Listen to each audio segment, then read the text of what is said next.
Chapter 6:18. Booked for 3 days, but William delayed it for 7 days.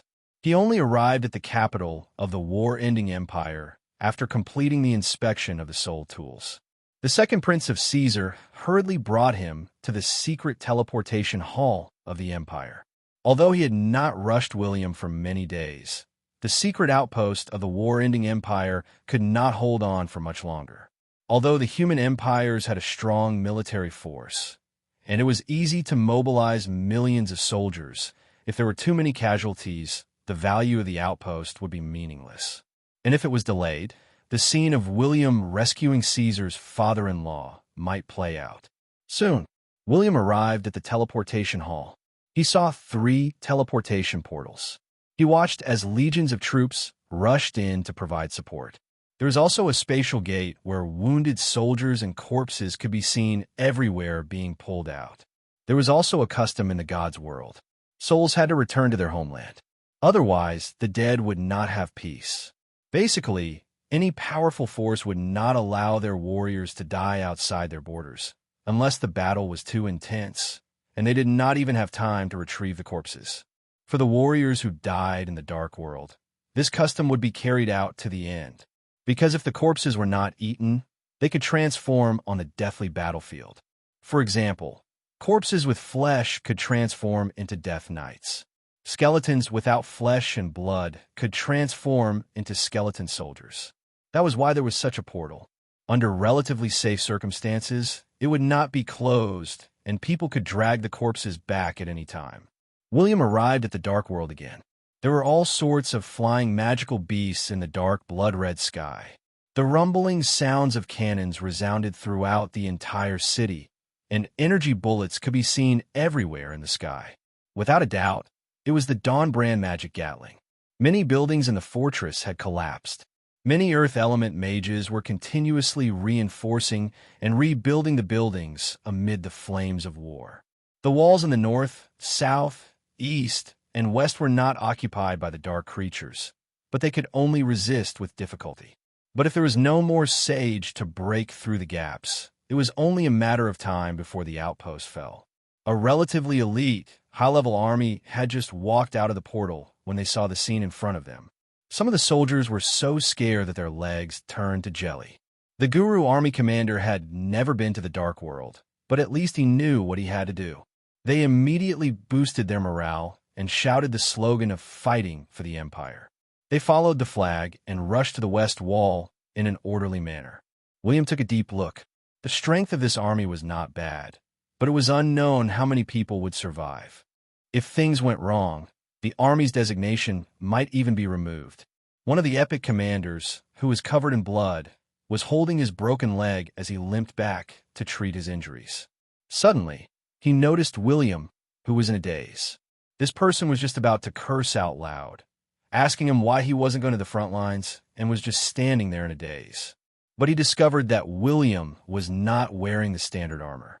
After taking a closer look, his face lit up with joy. He immediately shouted, "Hanty, come here. The Lord of the City of Dawn is here. Where did you find him?" William turned to look, and an epic shield warrior hurriedly ran over. He did not greet William. Instead, he said anxiously, "Greetings, Lord of the City of Dawn. You've finally come. The 2 sages of the Empire have been waiting for you for a few days. Are they free now?" William followed him and flew into the distance. "I've just fought with the 3 Dark Lords in the domain of sages. I don't know the outcome, but Lord Warlock Saint, Gregory, seems to have suffered serious injuries." Andy's voice was very soft. In this noisy battlefield, only William could hear him. The prince frowned slightly. Gregory? The controller of gold was a powerful metal element warlock saint. In terms of defense, he was not weaker than ordinary battle sages. His injuries were so serious that they could be seen by an epic professional. Perhaps he had suffered serious internal injuries in the previous few battles. "Let's go." "Yes."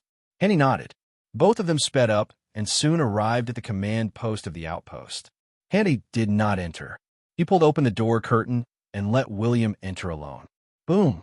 William turned his head. There was a crack in the southern city wall. The earth element legendary enchanter was frantically reinforcing it. William took a deep breath. The situation was not good. Then he stepped into the crack and saw Gregory consuming an extremely small amount of life potion in an attempt to speed up the recovery of his injuries. But his face was pale, and his eyes were slightly dazed. It was obvious that his origin had been injured. The small amount of life potion was of no use, because as the level of a professional continued to increase, 3 drops of life potion would not be enough to completely restore his health points. His mother's inner armor had also been treated as a collection, and its level could not be upgraded for experts like saints. They would need at least 100 drops of life potion to completely recover from the injury to their origin. As such, William's eyes suddenly lit up. He could do business again. When he saw the other sage of the war-ending empire, he was surprised and even in disbelief, because he was the thunder element battle sage of the war-ending empire. His name was Dalix, and he was titled the Thunder Emperor. Without a doubt, this was a high-ranked saint's seat. After all, the title of sage had to be recognized by many sages. There were a few thunder element sages in the gods' continent, but he was the only sage who dared to be called the Thunder Emperor. His power was self-evident. Dalix was a tall man. He was 1 meter tall. He held a battle axe in his hand. His armor was full of scars, but it was filled with the radiance of divinity. His eyes were bright and full of vigor, as if he had no injuries. But when he looked at William, he seemed to be full of curiosity. Greetings to the 2 sages. William slowly bowed. Dalix chuckled. You're too polite. You're a sage, and you have the combat power to kill sages. If not for the fact that your soul has not left the river of time, you'd be an expert like us. The Thunder Emperor is joking.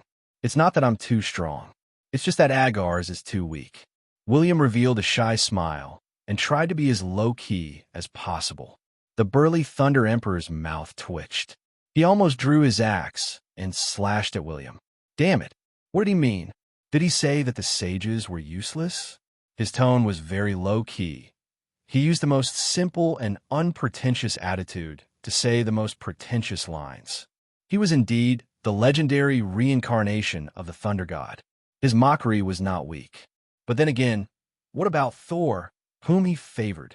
Was he just the reincarnation of an ordinary thunder element god? Stop fooling around. Let's talk about something serious. Cough, cough, cough. Gregory spat out a mouthful of golden blood.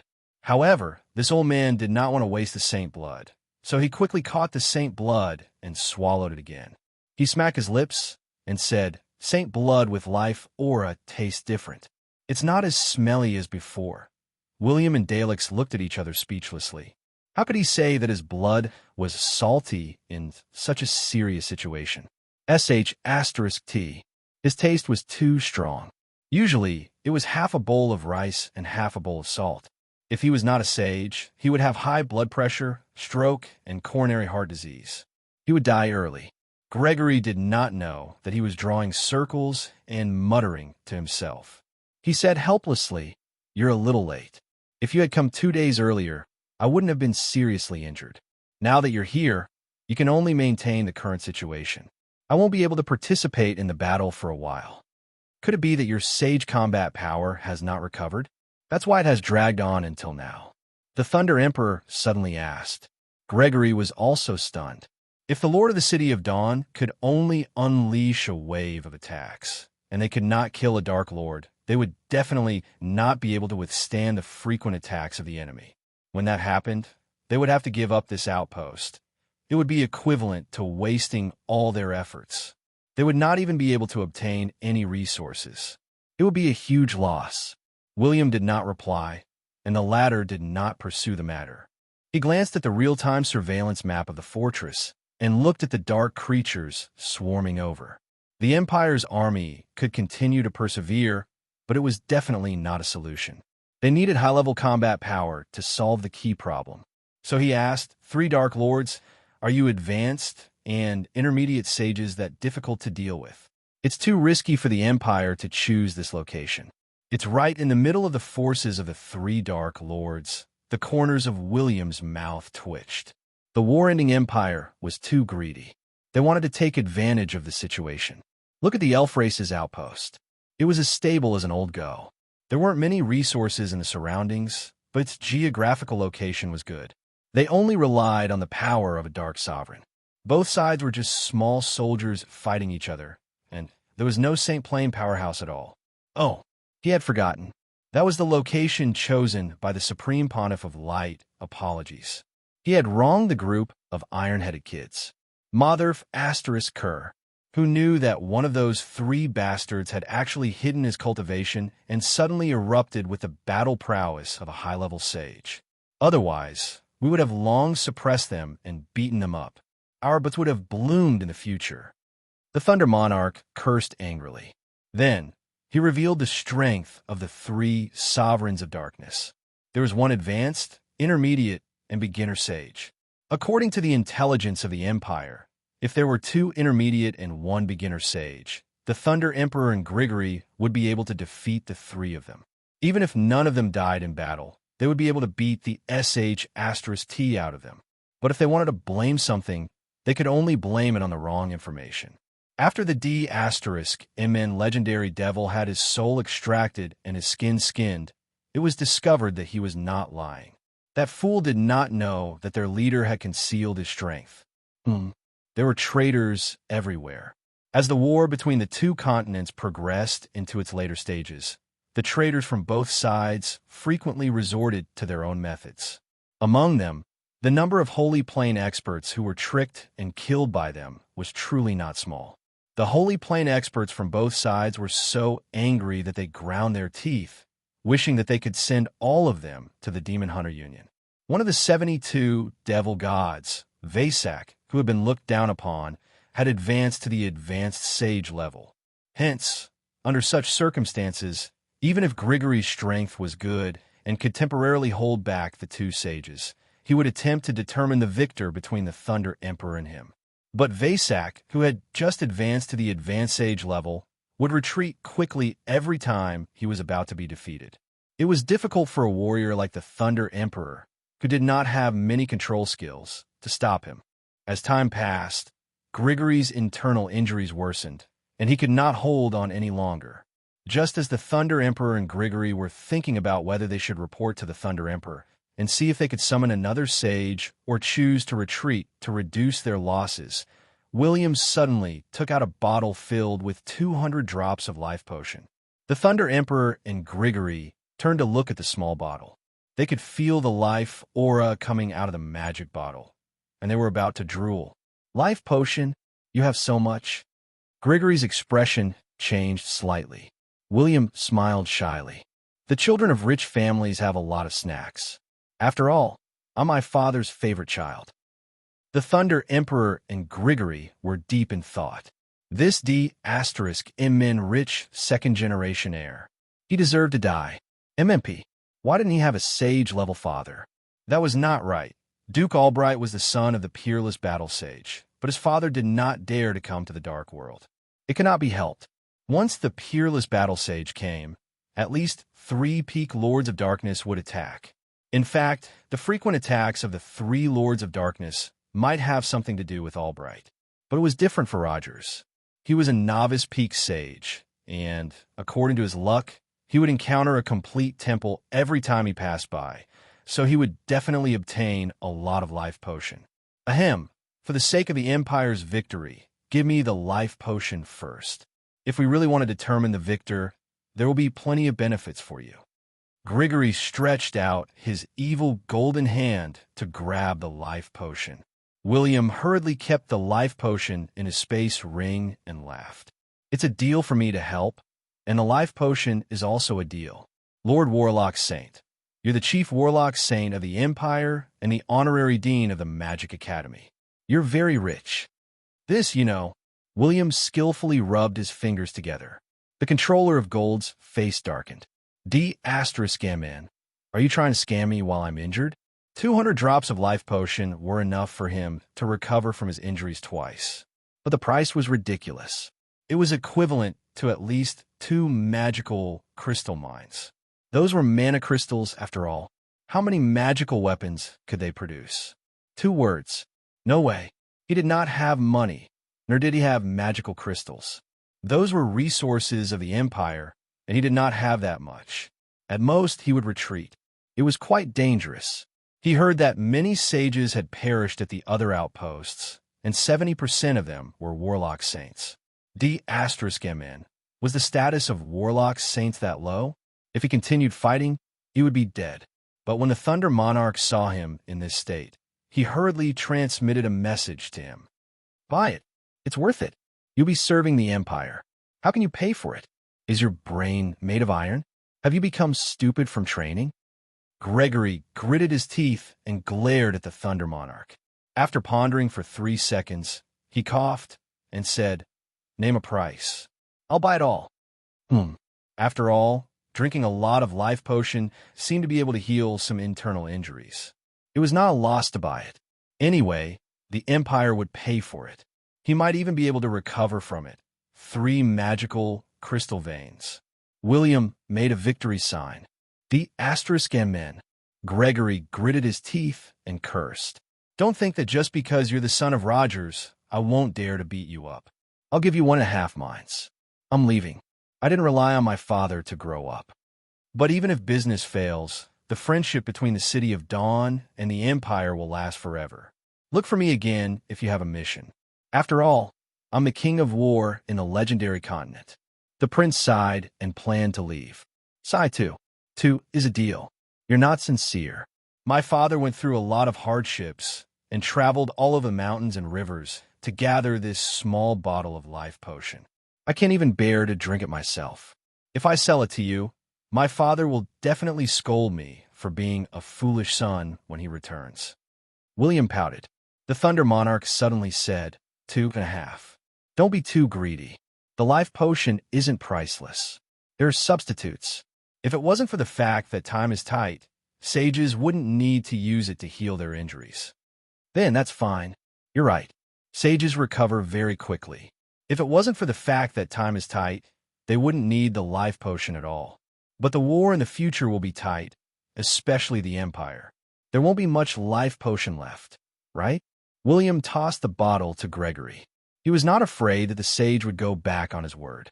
When the sage received the life potion, he quickly swallowed a mouthful and meditated to recover from his injuries. The Thunder Monarch squinted his eyes cautiously. This brat was too shrewd. He was doing business with his allies. He had to treat him with caution.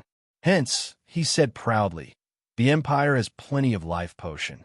It depends on whether it's worth it, especially since your combat power isn't stable. Who knows if you'll be able to hold back a sage while Gregory recovers, giving me a chance to kill him. William raised his eyebrows. He did not care about the Thunder Monarch's tone. He sighed and said, TSK, I wanted to sell you a few more bottles of life potion. Since the Empire has enough, forget it. Both of them blinked. They did not seem to have heard him clearly. Wait a moment. Were you sure you were talking about tens of bottles of life potion? The life potion produced by the World Tree? Or other types of life potion? 1 drop per bottle? Or 200 drops per bottle? Gosh, buy it. Of course they would buy it. There were not many magical stone mines, but there were other mines, secret manuals, skills, forbidden skills, body fusion, equipment, warships, and various other things. In short, in such a situation where there was a great war, the World Tree was gone, but the life potion produced by it was a super strategic resource. As long as the sage was not instantly killed, he could quickly recover his combat power and enter the battlefield again. Then, he could use this to break the stalemate and obtain more resources. It was definitely not a loss. Otherwise, how could the elf clan have resisted the Dark World for 800 years on their own? They had a lot of life potion. Next, both of them forgot about the Dark Army outside and started a new wave of secret transactions. Should they worry about the greed of the war-ending Empire? Apologies. He had a father who had picked up a full set of divine equipment. This amount of life potion did not arouse too much suspicion. It would be fine as long as they did not sell too much. Chapter 619.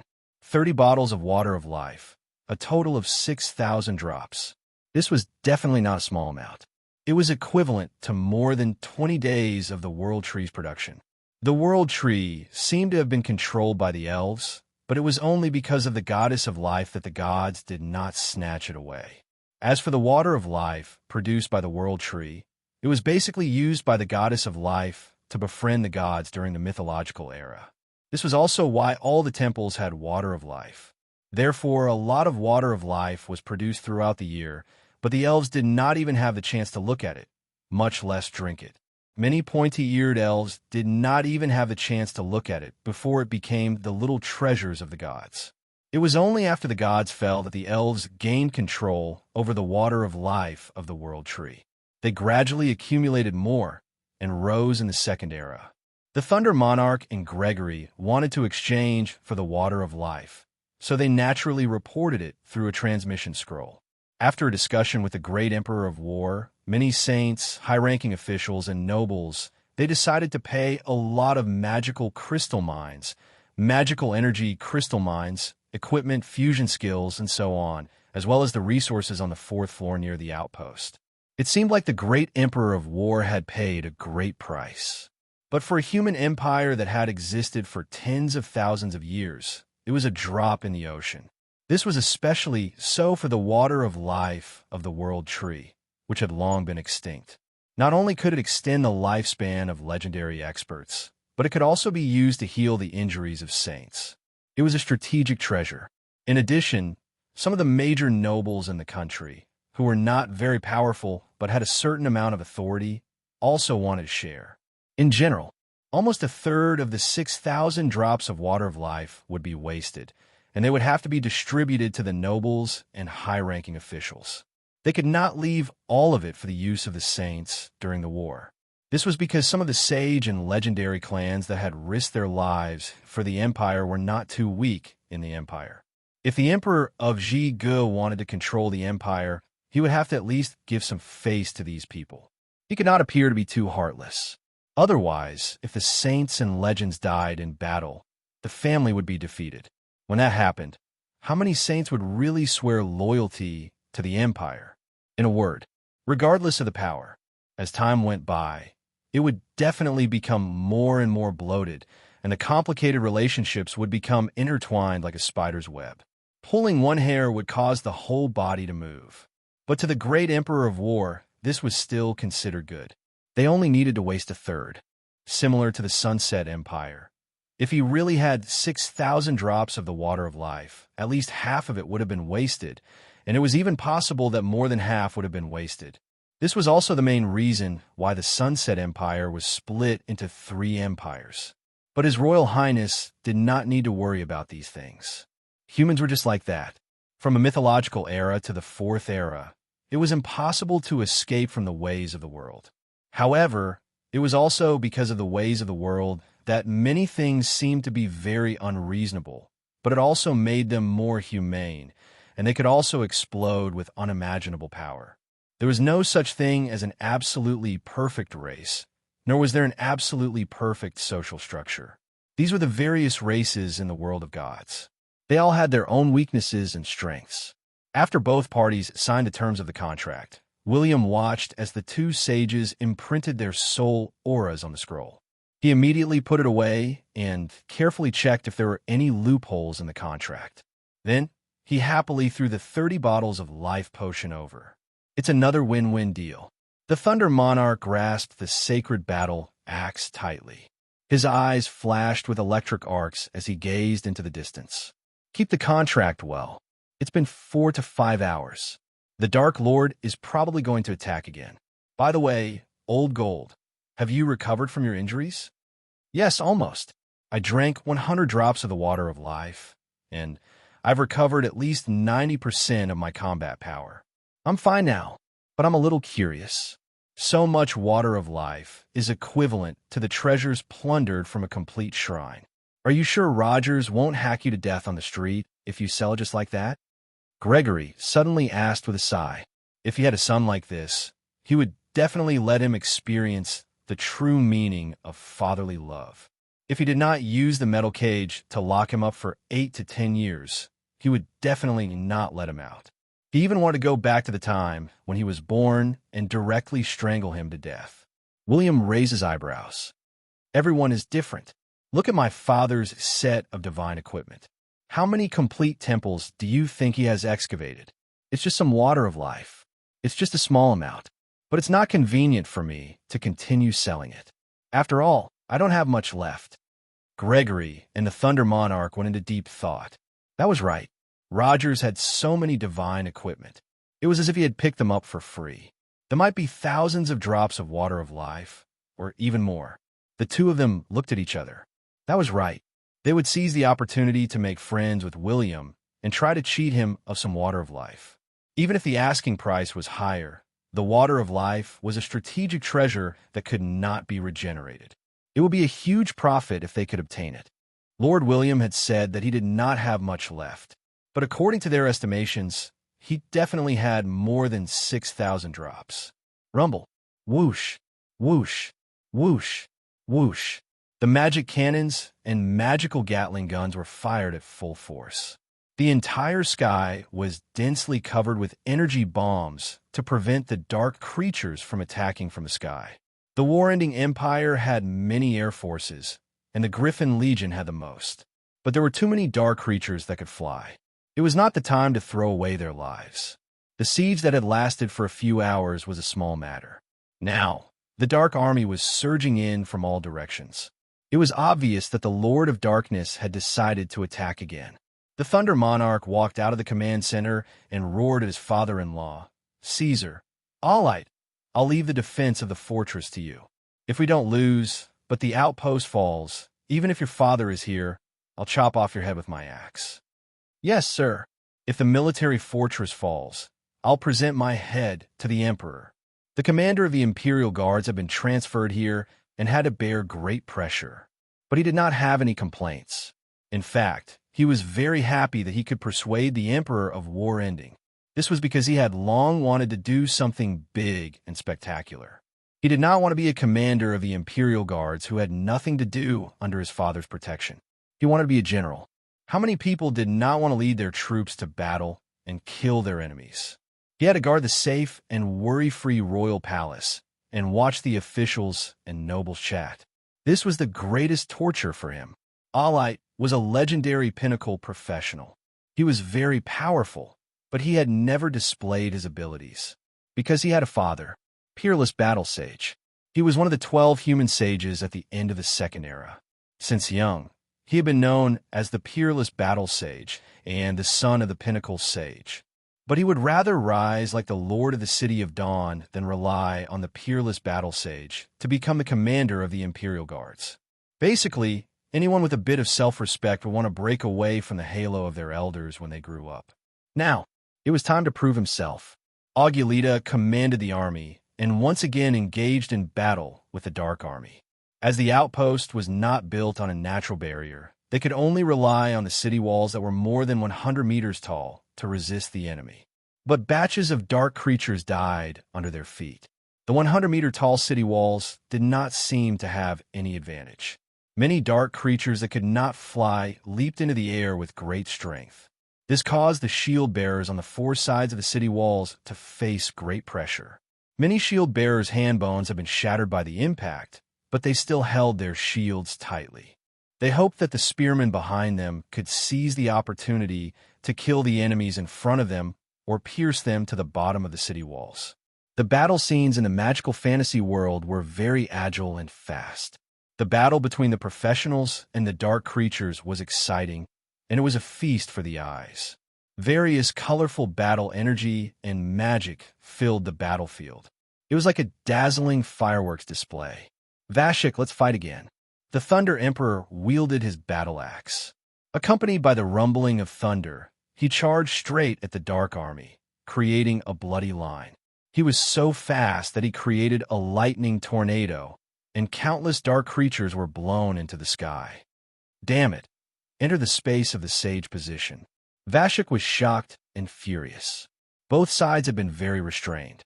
During the battle, they tried their best not to charge at each other.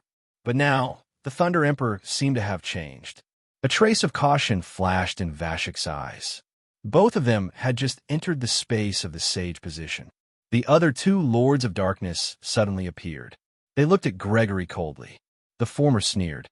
"Ha, your aura is already so weak but you still want to hold on. You have guts. Cut the crap.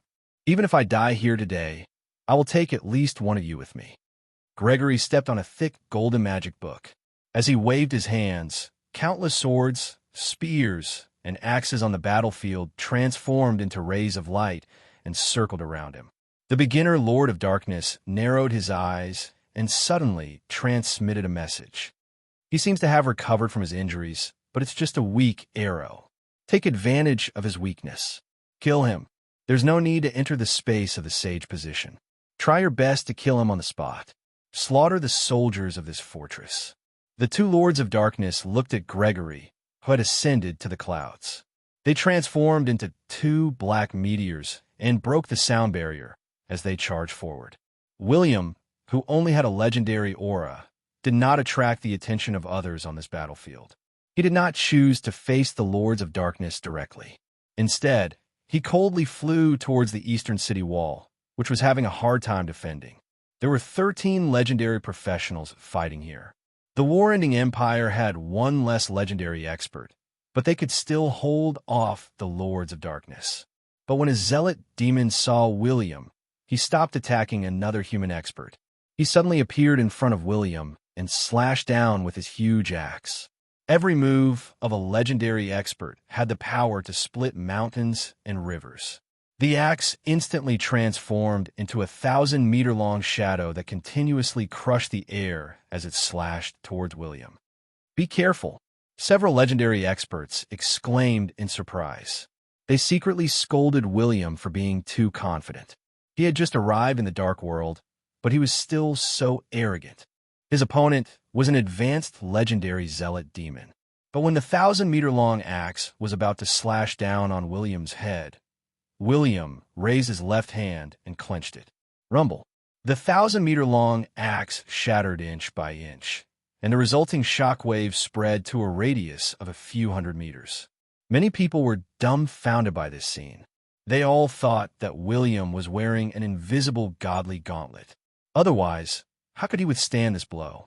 At the same time, Prince William stepped forward and punched the zealot demon. Bang! Fist against fist. A ring-shaped shockwave exploded, and the ground within a radius of a few thousand meters sank by a few meters. Kacha! Kacha! Kacha! The zealot demon's arm was also broken. His body shot into the dark army like a cannonball, leaving a clear trail behind him. The expressions of the experts from both sides changed.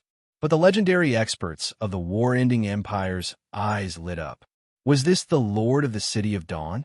No wonder he was the reincarnation of the legendary Thunder God. Next, Prince William transformed into a bolt of lightning and traversed the battlefield of a few thousand meters. Wherever he passed, electric arcs flowed. Tens of thousands of dark creatures were repelled by the electric arcs.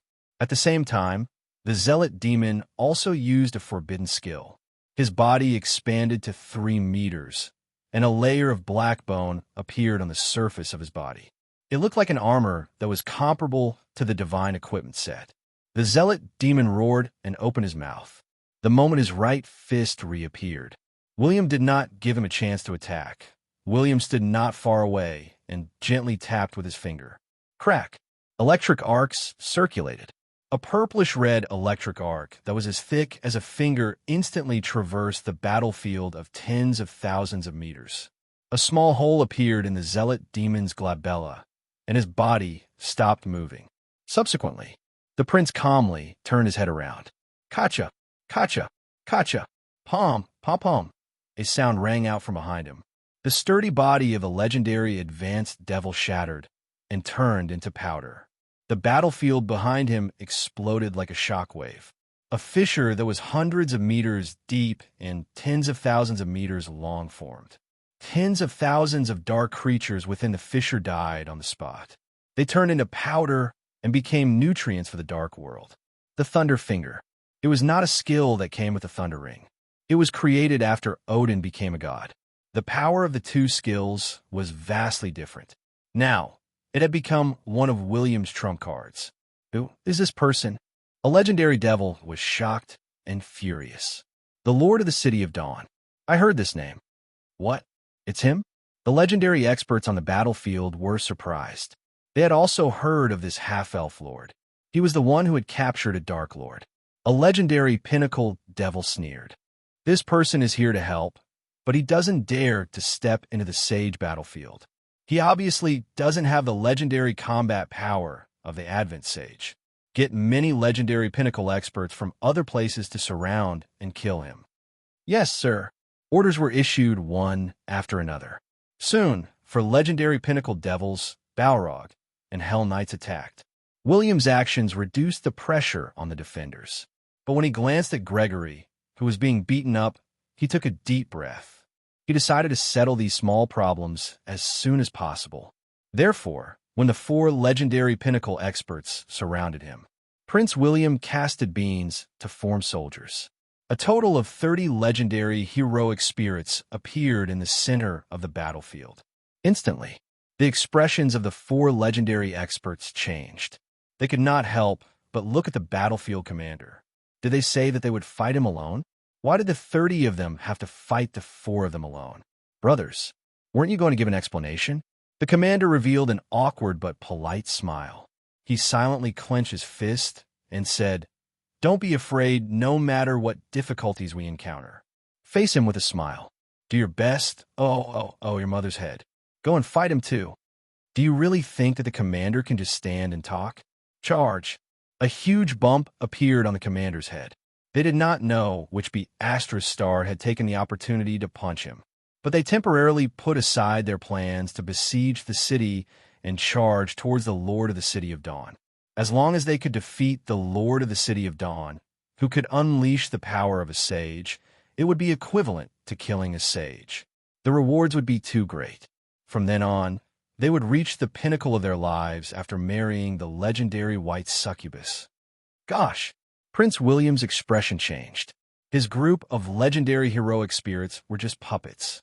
They could attack professionals of the same level, but if they were surrounded, they would definitely die. But the legendary experts in the city did not sit idly by. They also rushed out of the city and chose to support William. In an instant, both sides changed the location of the battlefield. Once again, a white-hot battle erupted outside the city. Almost at the same time, many legendary experts activated their domains at the same time. The space within a radius of tens of thousands of meters became distorted. Various elements filled the area, and the weaker legendary professionals could not withstand it. Due to the multi-layered domain's effect, they suffered damage in the thousands or even tens of thousands at every moment. The professionals with slower recovery speed could only fight for a while before they were on the verge of death. Hence, at the center of the battlefield, only a dozen professionals who were advanced legendary and above were left. There were many devils among them, so 5 legendary devils surrounded William and kicked him in a circle. Or rather, they were slashing at each other. Prince William slashed at them. Then they slashed at him 5 times.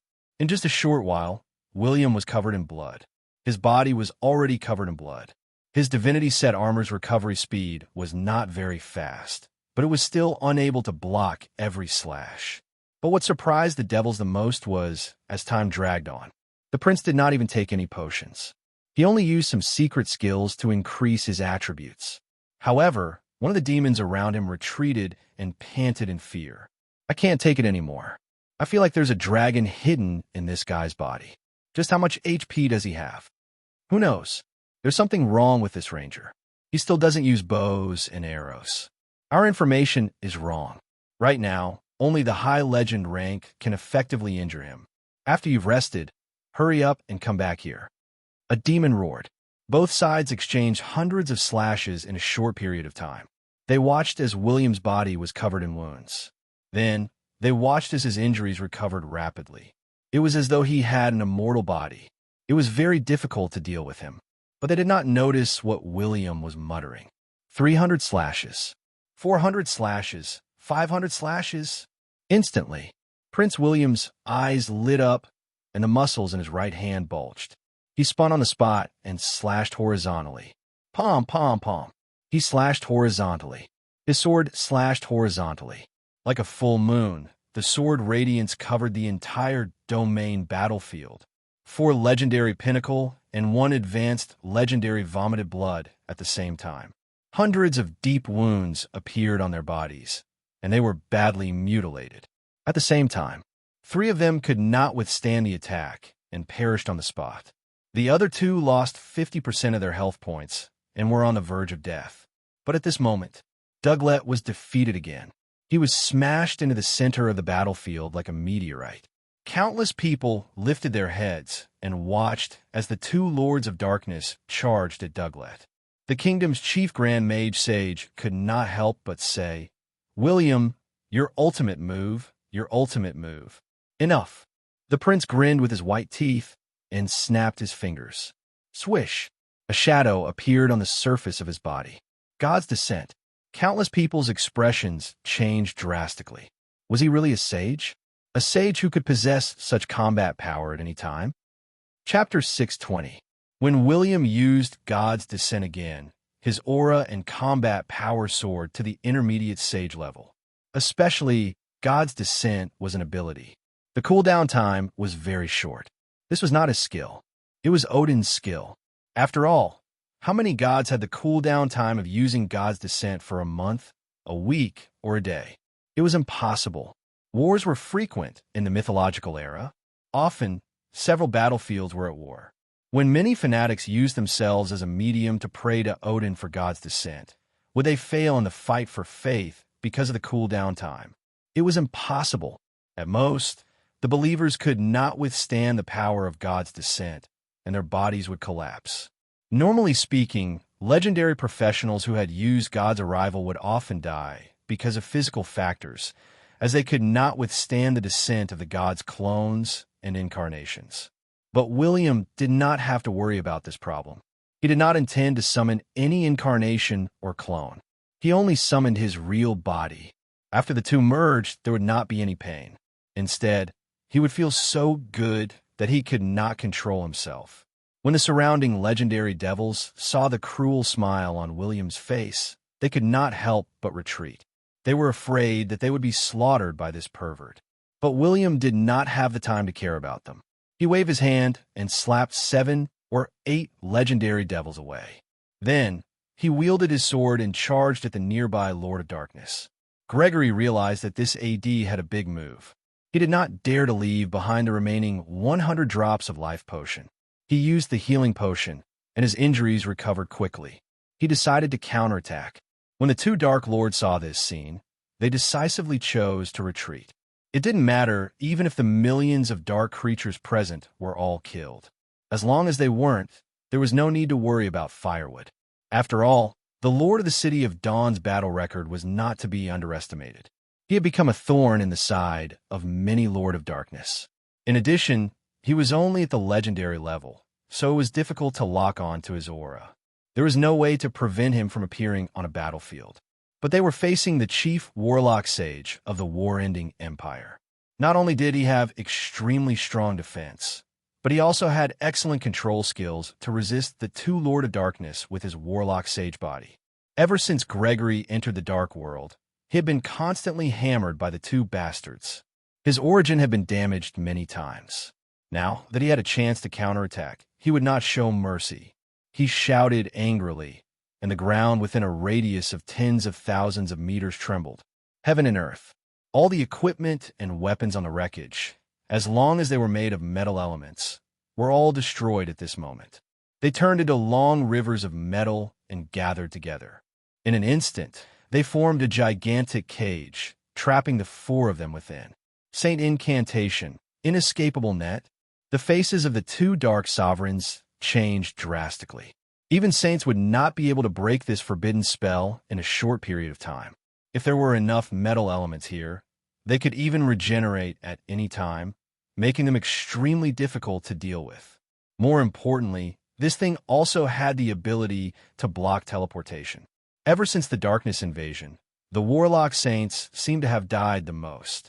But under normal circumstances, there was no chance for them to use forbidden spells. However, Metal Elemental Warlock Saints were different.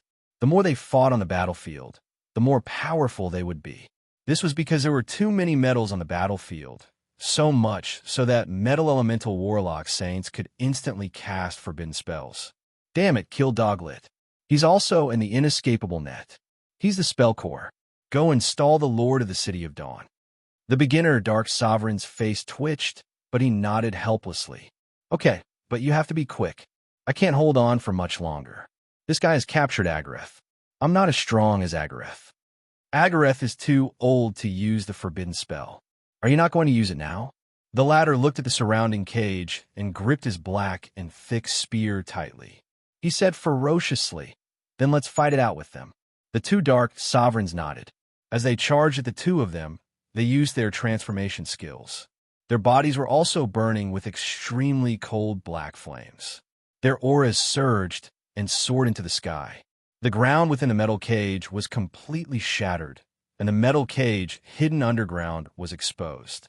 The gigantic cage seemed to be suspended in the sky, trapping the four of them. After the Dark Sovereign burned his origin, he was close to reaching the advanced level of a sage. Needless to say, the latter had the combat power of an intermediate level of a sage. Burn the darkness origin. William, stall them. Forget it, don't stall them. I can't hold on for much longer. My origin has been restored twice. It's not stable to begin with. If I burn it again, I'll die. Gregory used almost all the metal elements in his hands on the inescapable net, causing his defense to plummet. He wielded his saber and slashed wildly. Soon, his body was covered with wounds. He roared. William rolled his eyes. Gregory was trapped, but he couldn't defeat them because he didn't have any metal to use. Was there something wrong with his brain? Why did he want to stall them? Because burning one's origin could increase one's combat power in a short period of time. But even a fool would know that this skill couldn't be used for a long time. If burning half of one's origin did not end the battle or escape from the predicament, if one did not stop burning one's origin, the burning would not stop. In the end, one could only self-destruct or choose to die after burning one's origin. The price of death was the destruction of one's soul. No matter who it was, without the origin, they would die. Even the Netherworld River couldn't stop them. But since Douglas can't stall them, then ///. William looked at the Lord of Darkness, who was covered in black flames. He wielded his heaven-suppressing blade and slashed tens of times. Dazzling thunder blade energy tore through the space and surged forward with endless killing power. But the Lord of Darkness, who was burning his origin, was too powerful. The black flames on the surface of his body were attached to his origin. His defense had increased to an unimaginable level. He withstood more than 10 attacks. Not only was his body unharmed, but even the heaven-suppressing buff did not affect him. He thrust his spear forward with a ferocious expression. Swish! A giant python that was burning with black flames instantly arrived and heavily knocked William back. The strengthened battle energy shield did not even last for 3 seconds before it was instantly broken. William's body was like a rag doll as he smashed into the metal cage and slowly slid down. The *MN surface dweller die. The long spear, which was covered with poison and barbs, swept across. This unusually strong sacred weapon was forcefully thrown in an arc. It was evident how powerful the spear was. William's body fell down and narrowly dodged the spear. His divinity quality helmet exploded, and even his hair was swept away by the spear energy. *T. William was furious. How long had it been? He had been beaten bald again. Did the Lord of Darkness know how to waste the life potion? He had not washed his hair with the life potion for a long time. But right now, the prince was also a little incompetent and furious. The Lord of Darkness was too powerful. His defense and attack had reached their limits. Even if William was in the state of God's descent, he didn't have much of an advantage. He could only continue to fight with the Lord of Darkness. As for the battle between the two, the scene of the battle was naturally extremely shocking. They clung tightly to the metal cage as they fought. Every single move they made was enough to unleash a power that could destroy heaven and earth. If not for the forbidden spell of the inescapable net, everything within a radius of tens of thousands of meters would be reduced to ashes. The confrontation between thunder and darkness elements filled every inch of the air. The two elements collided and produced dazzling sparks. Suddenly, tentacles made of darkness elements swarmed towards William. They wanted to imprison his body. William took a step forward and pointed his left hand at the sky. Rumble! A lightning pillar that was tens of meters thick suddenly descended. The darkness elements in the surroundings were instantly reduced to ashes. But at this moment, a sinister person, who had transformed into a dark tentacle, suddenly appeared beside William and stabbed with his spear. Gotcha! The battle energy shield was broken again. The armor on William's chest shattered. Not only did the black spears pierce through William's heart, but they also nailed him to the ground with an unimaginable force. Bang! Shock waves surged. The dust that had been condensed from earth elements turned into earth elements due to the energy explosion. Spear! The Lord of Darkness shouted and was about to stab with his spear again. But he spoke quickly, and so did William. He transformed into the shadow of holy thunder and walked among the illusions. His speed was much faster than usual. Then, the sacred spear appeared in front of him and slashed at his head.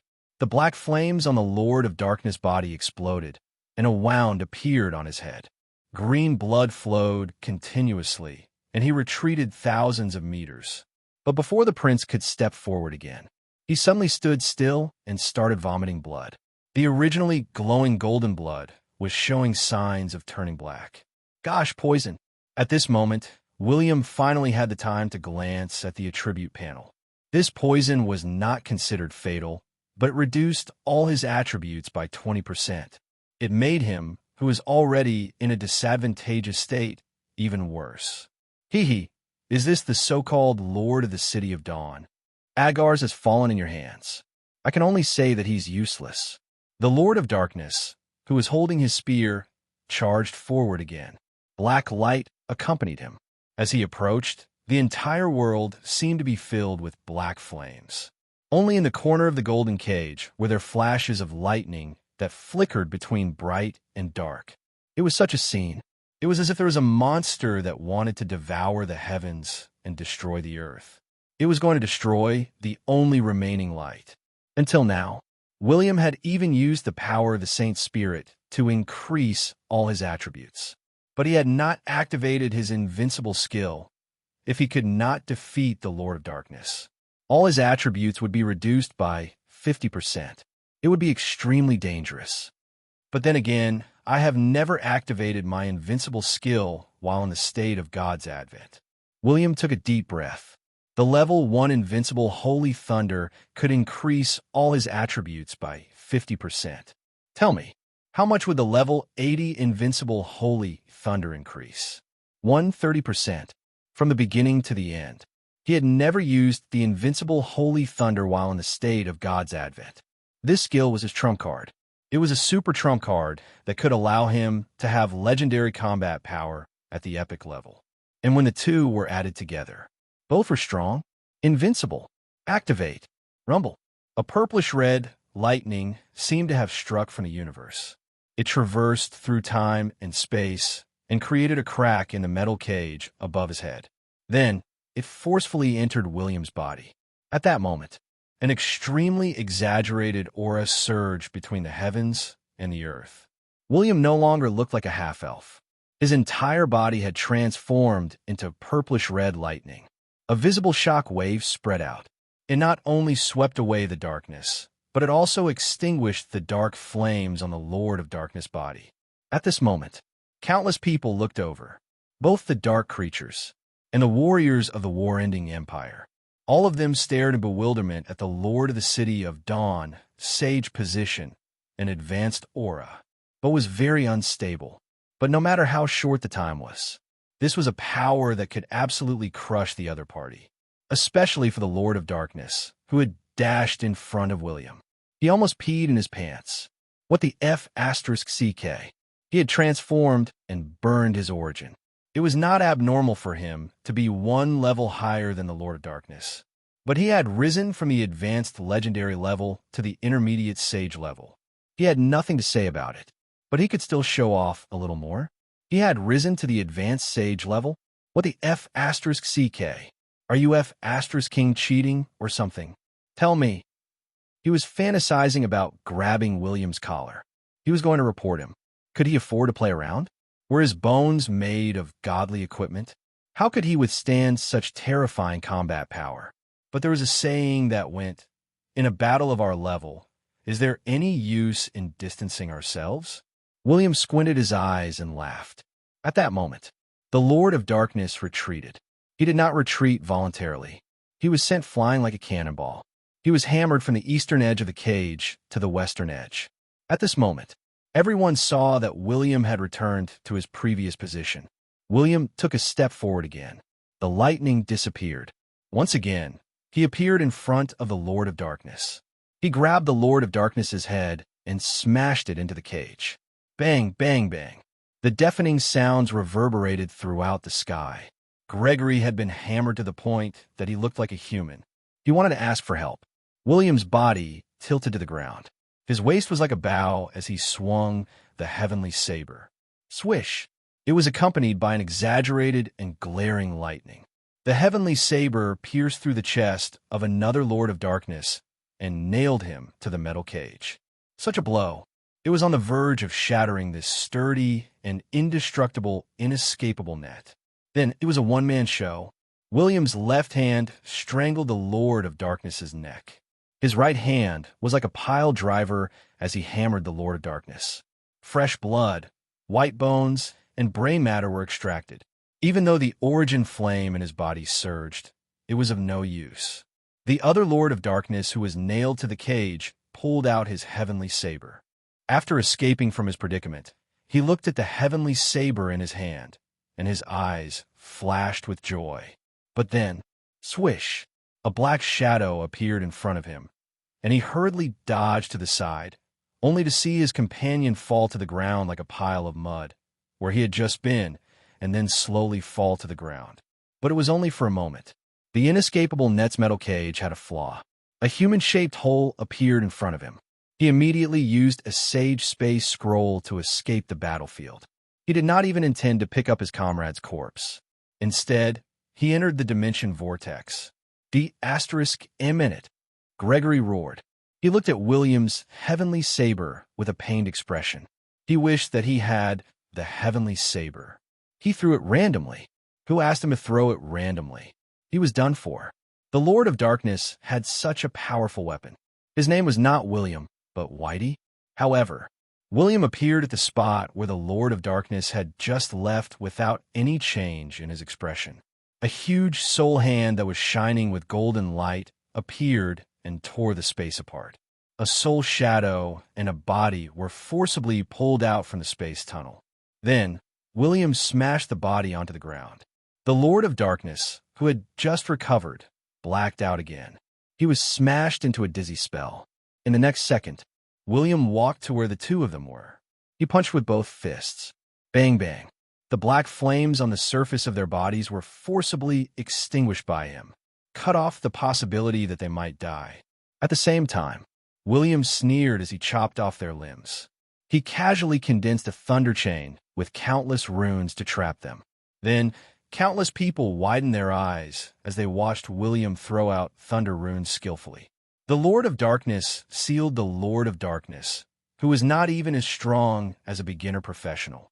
Then he casually grabbed the horns on their heads and stuffed them into his portable alternate dimension. In one sentence, no matter how one looked at it, the Lord of the City of Dawn's method of sealing the Lord of Darkness was extremely proficient. He looked like a veteran. How many Lord of Darkness had he secretly captured to be so proficient? Many people had this question in their minds. William glanced at the gazes of the crowd and twitched his mouth awkwardly. He had only captured 3 Lord of Darkness. Why were they looking at him like that? Should he say, was this the memory of Odin's avatar? Ahem. Actually, he could not learn those tricks. He could not be bothered to use the sealing magic or the thunder chain. But what was beyond everyone's expectations was, during the period when Odin had become the king of gods, he had experienced many things that he could not imagine. This was the key reason why he was so proficient in sealing the Lord of Darkness. When he had the chance to excavate Odin's temple and find the treasures that he had hidden. But no matter what, This was a super battle of 1 against 2. The experts of the war-ending empire were completely subdued. As a veteran warlock sage, Gregory gulped and muttered, "This is really a sage arrival, and it's the kind that doesn't require a long period of rest. This state is too powerful. If the Lord of the City of Dawn becomes a sage, gosh, the peak of sage? That's not right. According to this guy's performance in fighting beyond his level, he might have the opportunity to become a sage." The chief warlock sage of the empire could not help but gasp. If that was the case, this person must not be provoked. In particular, even if they wanted to provoke him, they could only send a peak sage expert. However, he also had a Saint Pinnacle expert for a father. So the current Lord of the City of Dawn. The general trend had been formed. That was right. The general trend had been formed. Chapter 621. Vasak was almost killed by the Thunder Emperor. His origin was severely injured, and it was very difficult for him to escape from the Thunder Emperor. In addition, the two Lords of Darkness were captured alive by the Lord of the City of Dawn. In this battle, Grigory, the controller of metal, looked like a support no matter how one looked at it. He was purely a bystander. Of course, without his inescapable net forbidden spell, the prince would not have had the chance to capture the two Lords of Darkness alive. But no matter what, this incident caused a huge uproar in the two worlds. Many sages finally took the current Lord of the City of Dawn seriously. They no longer treated him as an ordinary legendary expert. Instead, they viewed him as a true sage expert who was on the same level as them. More importantly, this person was able to kill 3 sages at the legendary level. His power was obviously too strong. Many sages who had lived for a long time thought of the Second Era, the era when sages frequently appeared. Oh, the feeling of being ruled by a sage expert was really uncomfortable. In particular, some professionals from the war-ending empire, the City of Dawn, and the Temple of Light had witnessed William's attack. They even started discussing whether they should give the Lord of the City of Dawn a sage title, because he had consecutively captured 3 Lords of Darkness. This level of combat power was definitely worthy of a sage title. But because he had not attained the sage level, no one dared to make a rash decision. But the Thunder Emperor and the Thunder Emperor were very popular. As for the crisis at the outpost, of course, it had been completely resolved. As long as Daleks was here to suppress the situation, he would be able to ensure that the resources in the surroundings would be developed smoothly. After the battle ended, William stayed for a few days. He wandered around the outpost for a long time and confirmed the resources on the map. Then, he returned to the military fortress. The Thunder Emperor glanced at him expressionlessly. "You really want to take a look? Do you think I would lie to you? You're an advanced sage. If you lied to me, do you think I can defeat you?" William's mouth twitched. The sage level was divided into beginner, intermediate, advanced, and peak. There might also be existences at the level of Ursula. If there were no accidents, almost all unparalleled battle sages had the same level of power. They were close to the sage level, but could not take the final step. In short, the higher one went, the more powerful they would be, and the greater the gap between them. Even if the prince could temporarily possess the battle prowess of a high-level saint, it would not be too stable. He would definitely not be a match for a high-level saint. If he were to fight the Thunder Monarch, he would definitely be beaten to a pulp. Unfortunately, the Thunder Emperor was clearly very displeased with him. It was because this bastard before him seemed to want to snatch his title. MMP, this was going too far. He was not a son at all. Right now, he couldn't wait to kill this little bastard. William did not continue to loiter around here to deal a blow to the weak heart of the Thunder Emperor. He decided to connect this outpost with the 10th outpost. Not only could the troops on both sides support each other, but they could also share some resources. Of course, he was not the only one who was thinking this. The Holy Father of Light had the same idea. That was to connect all the outposts in the Dark World, so as to ensure that even if some outposts were besieged, not only could they receive support from local forces, but they could also let other safer outposts send some experts to help. This was the only way. Only with so many outposts could they really gain a foothold in the Dark World. However, there were still many things to consider. For example, why did the other outposts send reinforcements to you? What if there were casualties? What if it was a trap? What kind of compensation could the Thunder Emperor provide? In particular, many people did not understand the rules of the Dark World. Space sages and great enchanters had to understand the rules before they could build these teleportation formations and form a huge network of fast passageways. In short, there were many problems with the teleportation formations. The Holy Father of Light had to use his power to suppress the world to solve these problems. For the time being, William could only use his own diplomatic means to connect this place with the 10th outpost. Very soon, William stepped into the teleportation formation and returned to the capital of the war-ending empire. Meanwhile, he was calculating how much he had earned in the space tunnel. 2 sacred weapons. One was a dark element long spear, and the other was a dark element battle axe. The quality of these 2 sacred weapons was very average. Compared to most of the sacred weapons, they were not even worth mentioning. But these were weapons that the Lord of Darkness had created for himself. They were definitely much better than divine equipment. Even if they could not be sold at a high price, they would not be too cheap. It seems like I can only sell them to the Palace of Darkness. I can't use them. William scratched his head. There were no dark element professionals in the City of Dawn. Almost all the dark element professionals in the legendary continent had been recruited by the Palace of Darkness. Oh yes, Adolf can use them. William had inserted a spy into the Palace of Darkness. Now that he had reached the legendary level, he had become a high-level member of the Palace of Darkness. He could leave behind a sacred weapon for Adolf. Besides, it's better to kill the 2 Lord of Darkness than to capture them alive. I only obtained 2 billion experience points. William stroked his chin. These experience points were enough for him to reach level 260. He was only 10 levels away from the level 270 Sage level. Then there's the random reward of plus 20. But it's still too little. I'll draw the lottery when I have 100 consecutive draws. His Royal Highness was never in a hurry when it came to consecutive draws. He knew his own limits. Even if he had to draw some of his endowments, he was not considered weak, especially when he was about to become a sage. He wanted to know if a miracle would happen if he drew 100 consecutive draws when he was a sage. Oh, yes, there's also the legendary points in the God's Continent.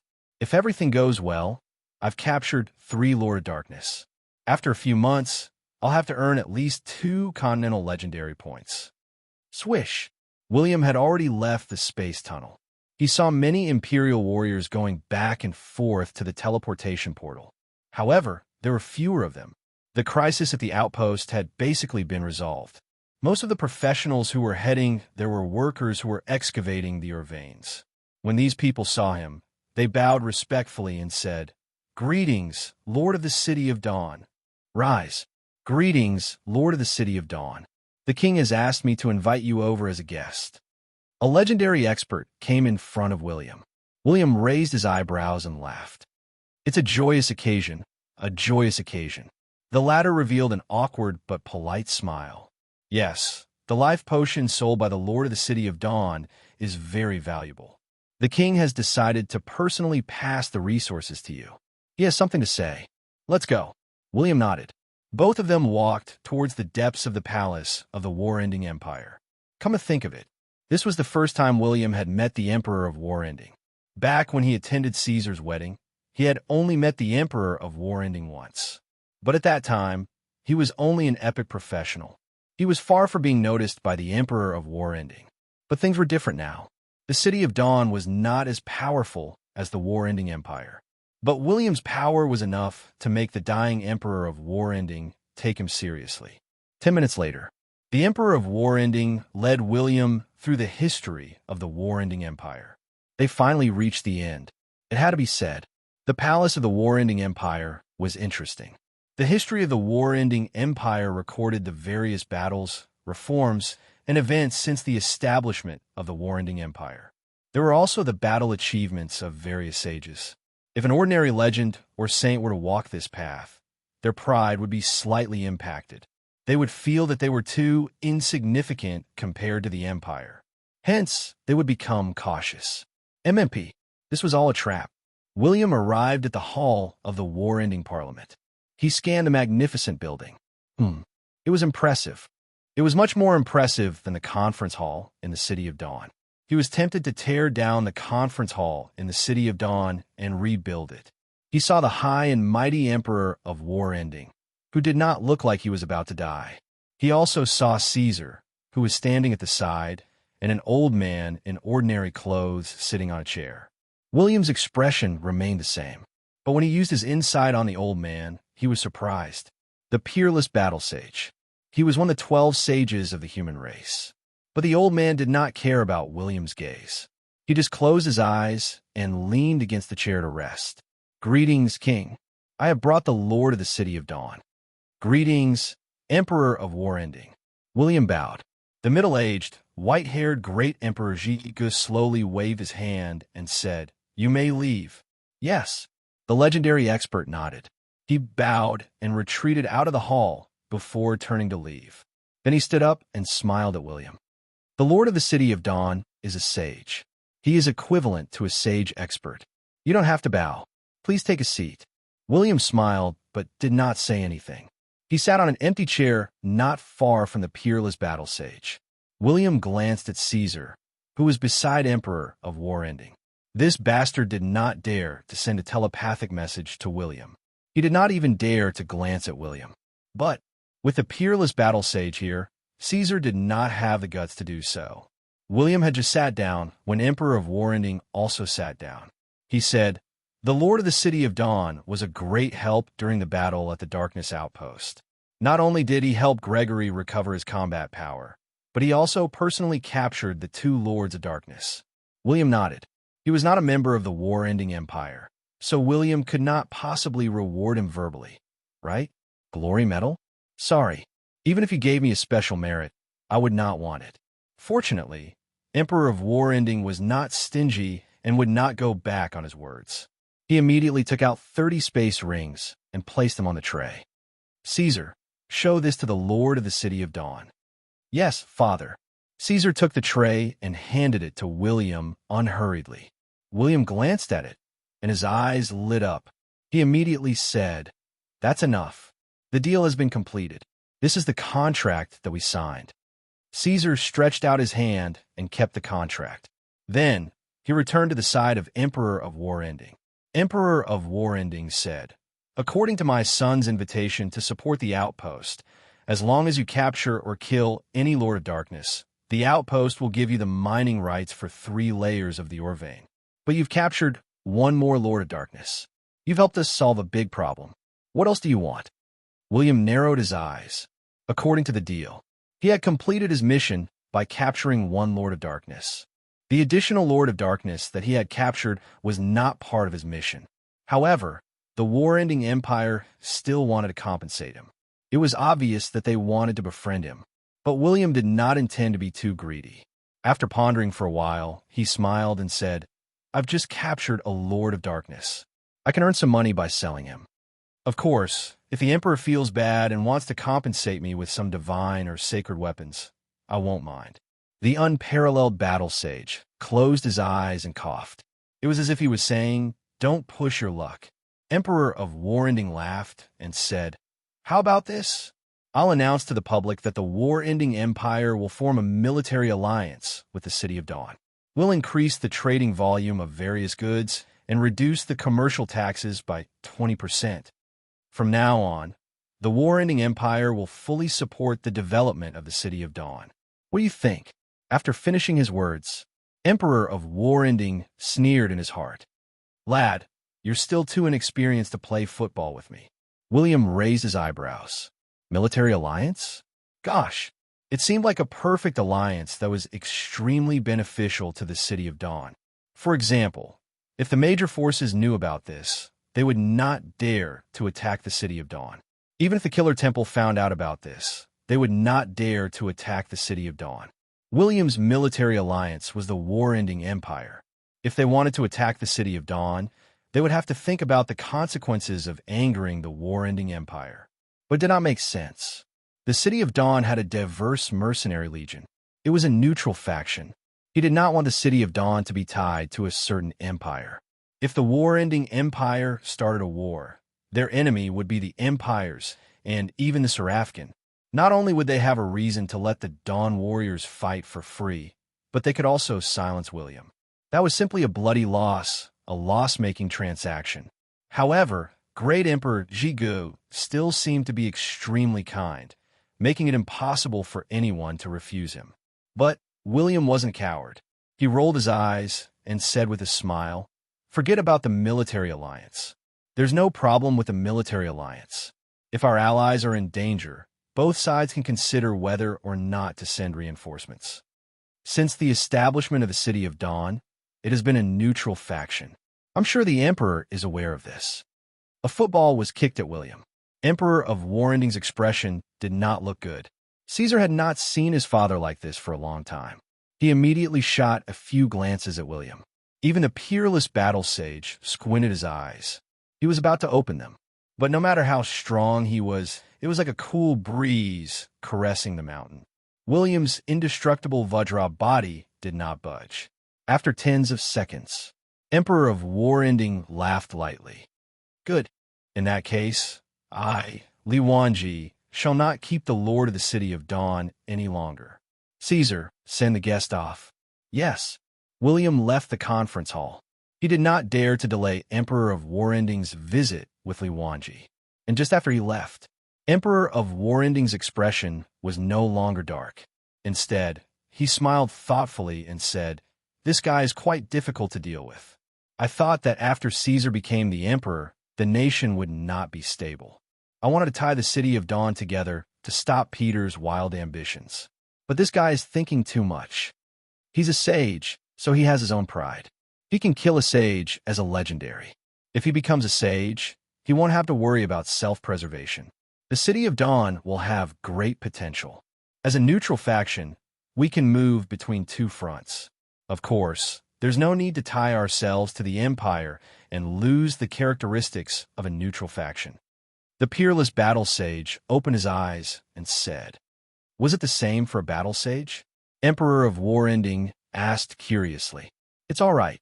When I was in the state of becoming a saint, I killed 2 dark sovereigns.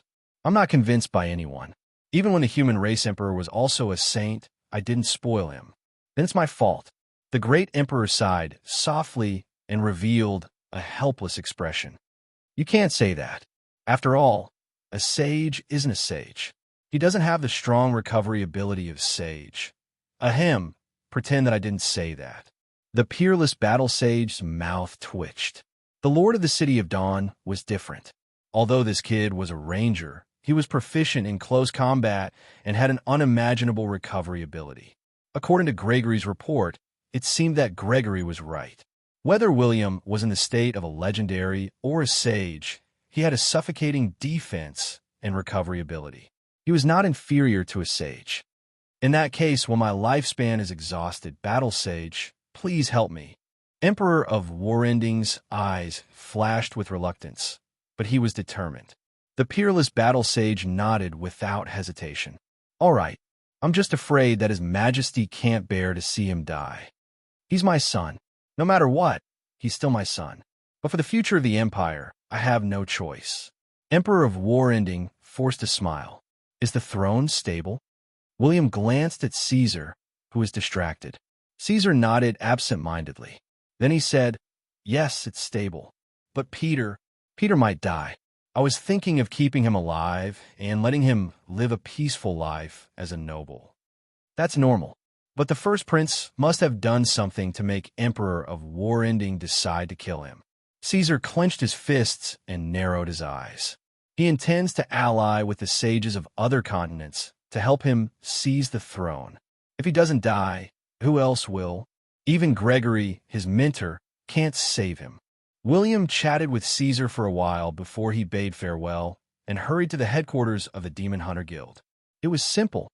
He was going to rob the 7 dwarves of the Demon Hunter Guild, the sages of their wealth. Weren't they rich?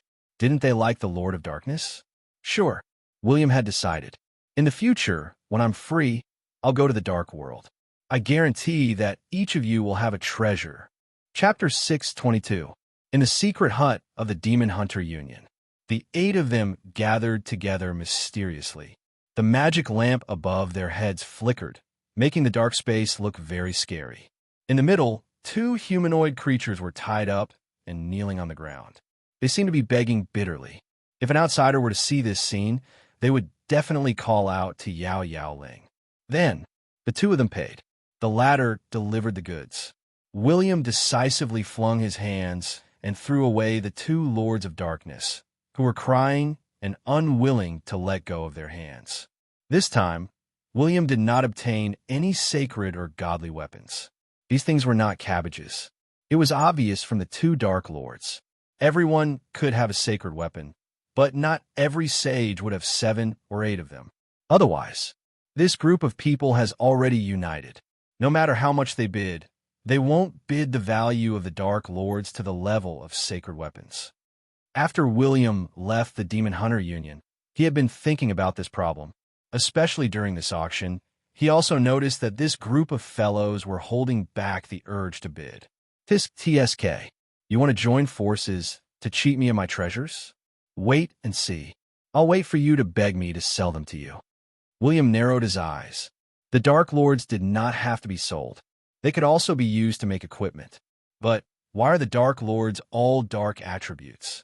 What kind of D***MN setting is this? Is the god of creation an idiot? Even if I make them into equipment, how can I sell them? William was very vexed. He felt that he had been cheated by some settings, but he could not do anything about it. As a result, the value of the Dark Lords was not as high as he had imagined. However, just as he was about to leave the city of the war-ending empire, Caesar sent him a message. He told him to be careful.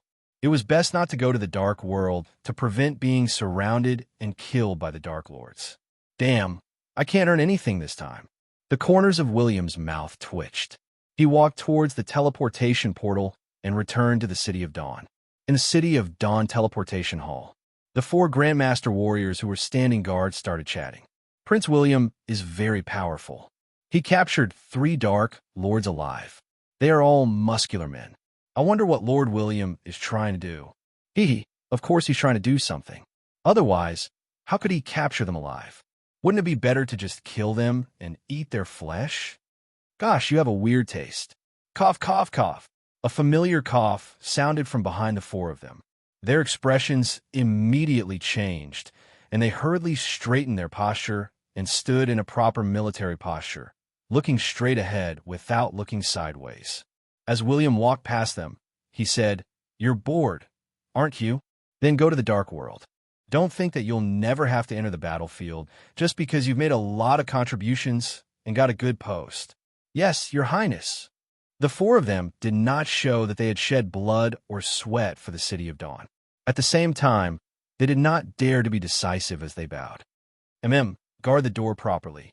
Don't be like a gossipy old woman, talking nonsense everywhere. After William finished speaking, he walked away. At the same time, he muttered softly, "Say, how good would it be if someone said I was handsome all day long?" The 4 of them looked at each other, and their eyes lit up. They understood at the same time.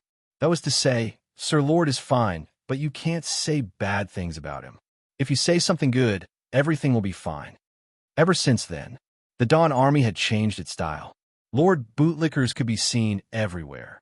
The City of Dawn had been established for more than 10 years. Besides the Guardian Legion, which was made up of young ladies, they were responsible for the safety of the city. Naturally, as the city continued to expand and the population continued to increase, there were more departments for the elderly. What was a department for the elderly?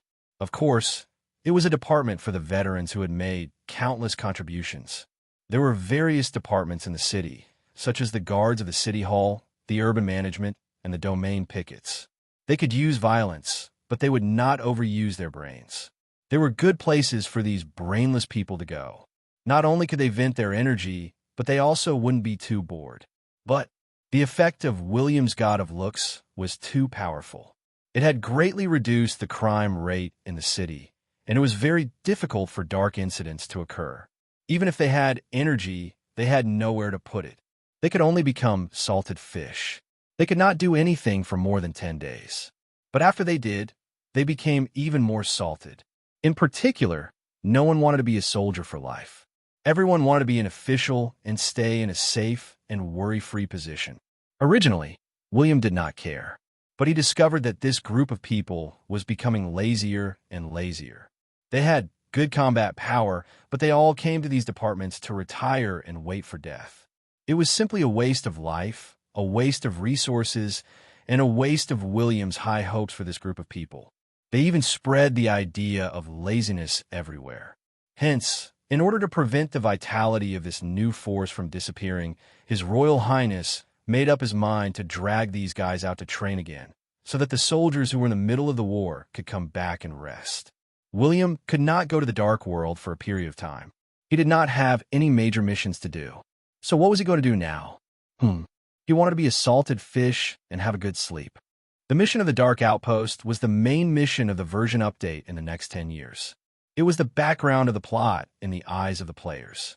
Time passed very quickly. William slept for 3 months. Then, he wiped away his saliva and climbed out of bed. He put on his silk pajamas and lazily picked up the dragon milk tea that was prepared by the servants. He drank it in one gulp. Gurgle, gurgle, gurgle, poof. That was right. It was just mouthwash. The lives of the rich were unimaginable to the poor. William wiped his lips and yawned as he stood on the balcony of the second floor. He looked at the city of Dawn in front of him with some emotions. In the past 3 months, the city of Dawn had expanded greatly again and would continue to expand. Not only did he abduct talents from various empires, kingdoms, grand duchies, and the winged people, but he also made them migrate to the city of Dawn. In the past 3 months, William had transformed into a hardworking expert. He had traveled the entire legendary continent and used his superpower of insight to abduct tens of thousands of talented fellows. He brought all of them to Stormy Island and nurtured them into loyal and useful talents. However, this was even more tiring than fighting with the Dark Lord. The Dark Lord was very lively and had many skills. When you fought with him, you would be in a state of excitement. You would want to go for another 300 rounds. But it was a little disgusting to abduct talents. William had to use his superpower of insight over and over again. William had almost vomited in the past 3 months. Of course, on the surface, he was still in the City of Dawn. He did not go anywhere. Hence, even though there were cases of super criminal gangs abducting young fellows in the legendary continent, no one suspected William. Pom, pom, pom. Come in. Prince William, you've finally woken up. You've slept for 3 days and 3 nights. I almost ordered a mithril coffin with Odom. Lautner sighed sadly.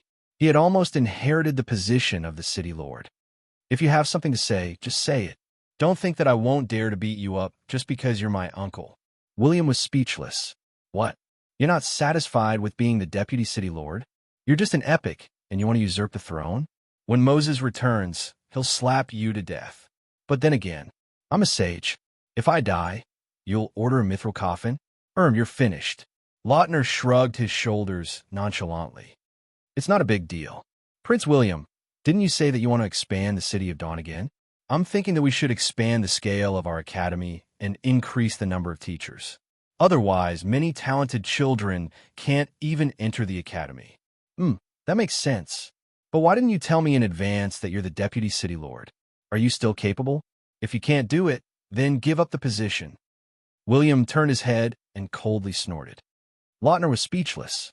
William was the city lord, and everything he said was right. You were in charge of the operations of the entire city. You were the one who added all the departments. I'm so busy that my hairline is receding, and you want me to give up the position? MMP, I'm not doing this.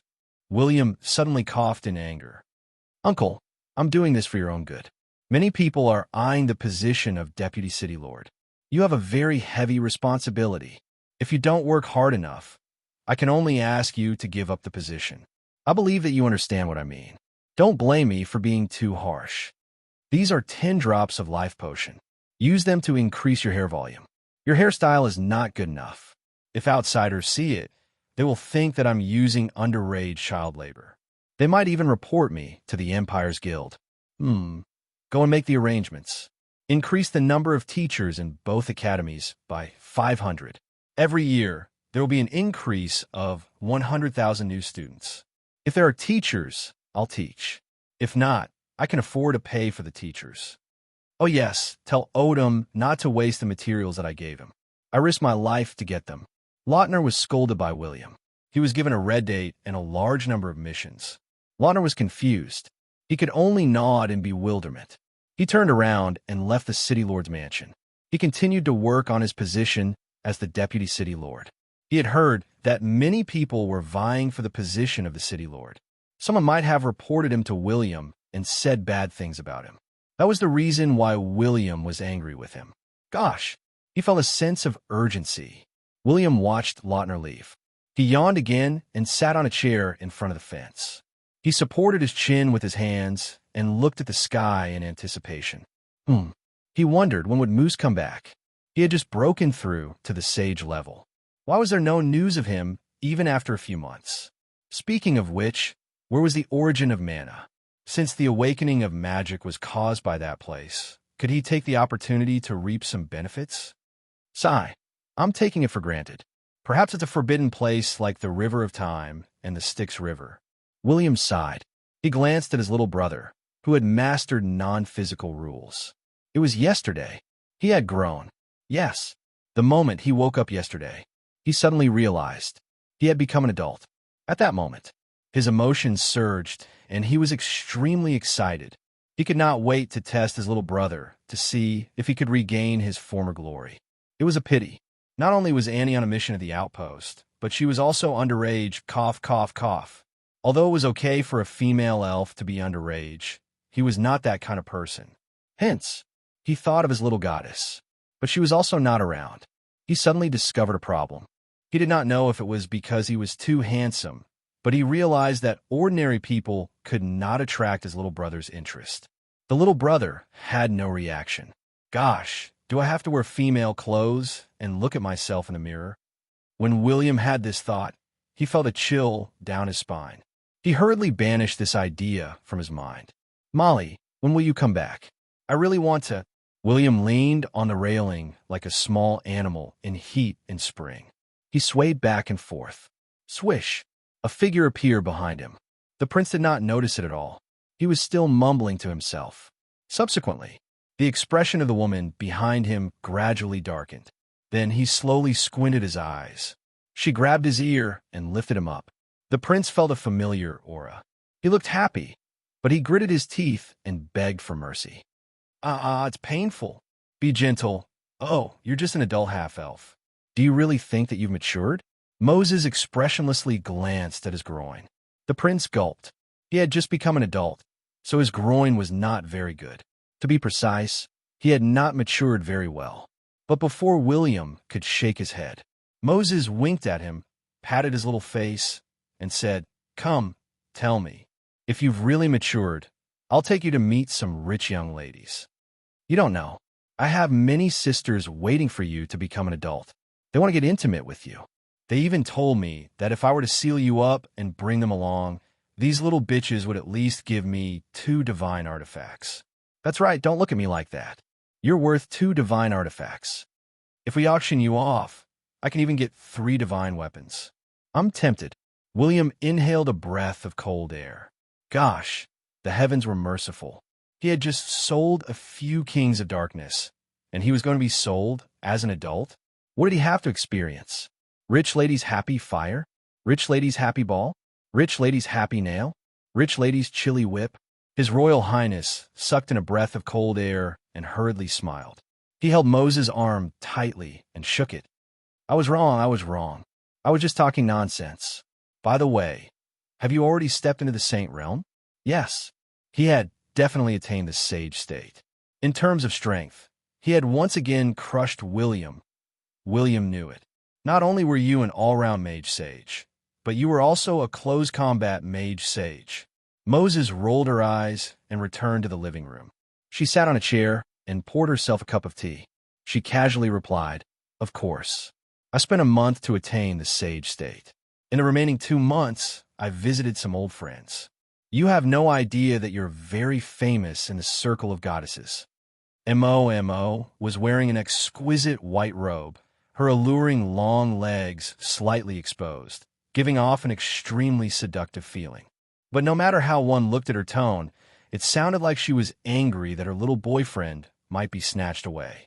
William scratched his head. He did not notice Moses' expression. His eyes lit up as he said, "Goddess circle? Which goddesses?" "Oh, do you really want to know?" Moses narrowed his eyes. The cup in his hand kept cracking. "Ahem, you've misunderstood. I was just saying." William wanted to change the topic. Moses did not give him the opportunity. Instead, she muttered to herself, "The goddess of luck has a good impression of you. She hopes to discuss with you when she descends to the mortal world. For example, you broke her statue. She wants to have a good talk with you." William's expression changed drastically. "Gosh, main god, wanted to have a talk with him? Were you sure you didn't want to settle the score with me?" "Of course, there's also the goddess of bad luck. She's actually very curious about you. She wants to have a chat with you when she's free. For example, why did you cheat her of her luck?" Bang. Prince William knelt down. It was true. He did not expect the two goddesses to be so calculative. They even remembered his name and wanted to settle the score with him. What a pity. At that time, he was still a low-level advanced professional who did not understand the affairs of the world. Is your memory really that good? Was there something wrong with their brains? Wouldn't it be better to train and get rid of all beliefs? Especially since they were the main gods who had not reincarnated. If they descended to the mortal world, even if he had the combat power of a sage, he would be nothing in front of the two goddesses. In particular, Odin from the mythological era was not familiar with them. It was impossible to talk to them. William looked at Moses with teary eyes. It was as if he was saying, "Since you seem to have a WeChat group with the goddesses and everyone is so familiar with each other, can you give me face and let me live?" Moses crossed her legs like a queen. She squinted her eyes and glanced at him. "It's not that I don't want to help you, but you've been smashing their statues. You've been looking under their skirts all day. You even fantasize about the two goddesses. I really can't help you." The last few words were uttered through gritted teeth. Moses did not expect the young man in front of her to have such an unbearable past. His good friend had even mentioned it in front of him. It was completely unimaginable. At that time, Moses's face had been hammered many times. William was convinced. As expected, the cycle of reincarnation in heaven and earth, there must be a cause and an effect. The cause in the early years had sown the effect. But he could not resist. He had been sold. He thought about it carefully. It did not seem to be a loss. But William knew that Moses was angry at him. How could Moses kidnap William and sell him off? Hence, when the prince saw that Mo wasn't as angry as before, he reached out to hold her long and slender legs. Moses was expressionless and did not move. William glanced at him uneasily. Then, he continued to push his luck and started to explore the unknown area. Chapter 6:23. William's hand moved along his calf and explored. It felt good. Suddenly, a murderous aura appeared. William's heart skipped a beat. He wanted to make a strategic retreat. However, bang, whoosh, countless commoners and professionals of the city of Dawn looked up. They saw a hole in the second floor of the city lord's palace. Then, they saw Prince William flying like a roller coaster, leaving a clear trail in the sea of clouds. Then, he slowly stopped in the clouds. Then, with a calm expression, he smiled and nodded at the commoners. Then, he slowly flew back. A group of people stared at each other. They did not know why Prince William had smashed his own palace. Had he learned some powerful martial arts? Sunflower treasure? Evil warding sword manual? When William saw the expressionless goddess, Mo, he showed an aggrieved expression. He walked over and massaged her shoulders. "Look, you're a lady. Why are you so angry? Let's talk nicely. If you could talk, don't use your hands and feet. Isn't that right?" As he spoke, William could not help but rub his chest. It was really painful. The goddess of melee magic was a solid example. That kick just now almost made him vomit blood. The physical damage was really high. I don't want to be angry, but when I think about how you embarrass me in front of those be-asterisk cheese, I can't help but want to beat you up. Moses gritted his teeth and said, Mo's mood, which had just recovered, became bad again. She felt the small hand that was massaging her shoulders move down restlessly. Bang! It was a shoulder throw. Goddess Mo bared her fangs and brandished her claws as she rode on William's body and punched his face. Aura! Aura! Aura! But as she rode on, her face suddenly turned red. She lowered her head and glanced at a certain spot. Then, she snorted and used her space magic to disappear. She seemed to have returned to the magic tower. The handsome prince sat up, picked up a comb confidently, and combed his hair. TSK, TSK, you obviously want it very much, but you refuse. I'll try my best to launch a few more attacks, and it should be enough. Then, William walked to the hole on the second floor. He stuck his head out and shouted, "Where are the earth element mages? Come here. Can't you see that there's a hole in the city lord's palace?" "Yes, your highness." A group of earth magicians hurried over and hurriedly began the repair work.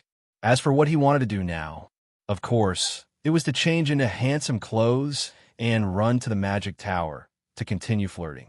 The revolution had not succeeded yet, and the comrades still had to work hard. There was a saying that went very well. A woman chasing a man is separated by a layer of gauze, while a man chasing a woman is separated by a mountain. This was especially true when the person he was pursuing was a goddess, the most powerful and beautiful goddess in the entire world. Naturally, the difficulty would increase. Fortunately, His Royal Highness had plenty of free time, money, manpower, and resources. In addition, the men in this world were basically made of steel. William had to show Mo what romance was. So the next day, William decided to bring Moses to see the seascape. The blood moon little witch suddenly popped her head out and wanted to follow them. The two of them glared at her fiercely. Subsequently, the two of them passed through the teleportation hall and arrived at the stormy island, which had a white beach. William took off his shoes and walked on the soft beach. He wanted to have a more formal date with Mo. Mo had never experienced what it was like to go on a date. When William accompanied her, they would often go to the magic tower to look at the stars and the moon. Moses had never experienced such an extremely ordinary life. She took off her shoes and revealed her delicate and cute little feet. Then, she strolled on the beach with William. Mo, do you like me? Like my foot. You should like your little princess, little angel, little Sia, and little witch. Mo snorted and looked down at her little feet. Then, she glanced at the big feet beside her. She could not help but ask William to stop and compare their sizes. In the end, she realized that she was no match for William. She continued to pull him forward and enjoyed this very peaceful and beautiful time. I can smell the jealousy. You're jealous of Annie, little Shein, little Sia, and the little witch. Why don't you move to the City Lord Mansion? We don't have to buy vinegar for our meals in the future. We can save a lot of money for our living expenses, William said as he blinked. Get lost, you poor soul. You can't afford vinegar, yet you want to keep a goddess. You're dreaming. Moses rolled her eyes, but she felt warm in her heart. Hey, starfish. William pointed ahead. Moses looked ahead. Indeed, there were many colorful starfish in front of them, and they formed a huge heart shape. Instantly, Mo could not help but smile. She glanced at the little man beside her. He was very attentive today. William pretended that he had not arranged for this. He held Mo's little hand and walked past the group of starfish that were imprisoned on the beach. He said, "This group of little guys has good eyesight. They know that my goddess will do me the honor of accompanying me to the beach. They even formed a shape. Impressive. I don't know who caught so many starfish and imprisoned them with magic. Do they really think that I, the goddess of magic, am a vegetarian?" William blinked and revealed an expression of sudden realization. He said, "Oh my God, I forgot that Mo is the goddess of magic. Sorry, I forgot. I'll remember it in the future." Get lost. Moses snorted. Where are you going? Go where you want to go. William held her hand and said softly, Then why are you grabbing onto me? Are you afraid that I'll leave you? You're so annoying. You're the one grabbing onto me, okay? Then I'll roll into your heart. Moses turned to look at the beach. She bit her lip and said, You've been corrupted by that group of chosen ones. No, I'm going to the City Lord's mansion to sue you for slander. You've tarnished my reputation. I definitely won't be able to get a wife in the future. I'm going to ask the City Lord to betroth you to me.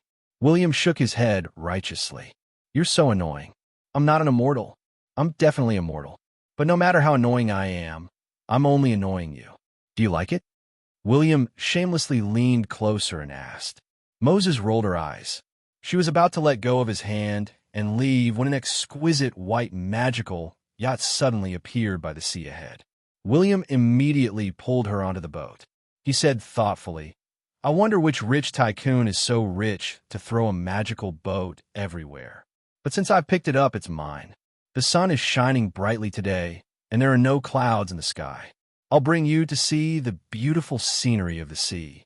William skillfully started the magical yacht and quickly sailed into the deep sea, creating waves of white waves. 7-0 magical boat, especially for the use of the Lord of the City of Dawn. It was rare that Moses did not wear a magical robe today. She wore a pink and white silk dress. She sat on a chair, barefooted, and looked at the dolphins that were jumping in the distance. Their numbers kept increasing, and they even formed a unique dance. It was very beautiful. William smiled as he sat beside her. He wrapped his arms around her slender waist and looked at the same direction as her. Meanwhile, 300 meters below sea level, Douglet, who had the inheritance of the sea god, was using his unique skills to control the dolphins to perform all kinds of incredible actions.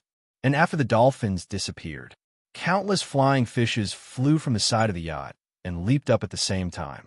They formed a flashing white flying fish door that allowed the yacht to pass through. Drops of seawater were about to fall on the two of them. William gently waved his hand. A bolt of lightning appeared above his head. The moment the water droplets came into contact with the lightning, they all turned into steam. The place instantly turned into a paradise. At this moment, Moses involuntarily leaned on his shoulder. Her eyes were as beautiful as the crescent moon. She asked shyly, You're so thoughtful. What do you want to do? William pretended to be ignorant and spread his hands. I didn't do anything. This group of marine creatures jumped out of the sea purely because of Moses' charm. They don't believe you. Moses did not use any exploration magic. He did not know that a legendary professional was working hard to create a wonder of the sea. The speed of the magical yacht was neither fast nor slow. They looked at the various sceneries along the way and arrived at another small island. When William saw this small island, his eyes lit up. A newly discovered island. Let's go and explore it. How do we explore? Moses turned her head adorably. William clenched his right fist and said, Of course it's an exploration without using any magic or battle energy. Your physical body alone is enough to destroy this island, isn't it? Ahem, you're just like a mortal. What are you thinking in that little head of yours? His Royal Highness flicked him on the forehead. Aya, don't run. Moses chased after him. When she turned a corner, she saw William hugging 2 coconuts and lying on the beach. He stretched out his hand and patted the side. Moses glared at him, but she obediently sat beside him. She snatched a coconut with a straw and asked, Why aren't you adventuring? I'm tired. I want to lie down for a while. Why are you so lazy? I've never seen you train. I'm gifted. I can't help it. You're just a small legendary. Yes. You're a goddess. You're the strongest. You're annoying. Then, both of them lay on the beach with a gentle slope and quietly watched the sunset until the sun set. 3 moons slowly rose, and starlight shone. The beach seemed to be covered with a layer of silver sand. At this moment, the sea breeze blew. Moses stood up and enjoyed the sea breeze. Her pink and white dress fluttered in the wind. She was a true goddess. William also stood up and hugged Moses' waist from behind. He rested his head on her shoulder and smelled her scent. Moses, I like you. Do you like me? Moses blushed.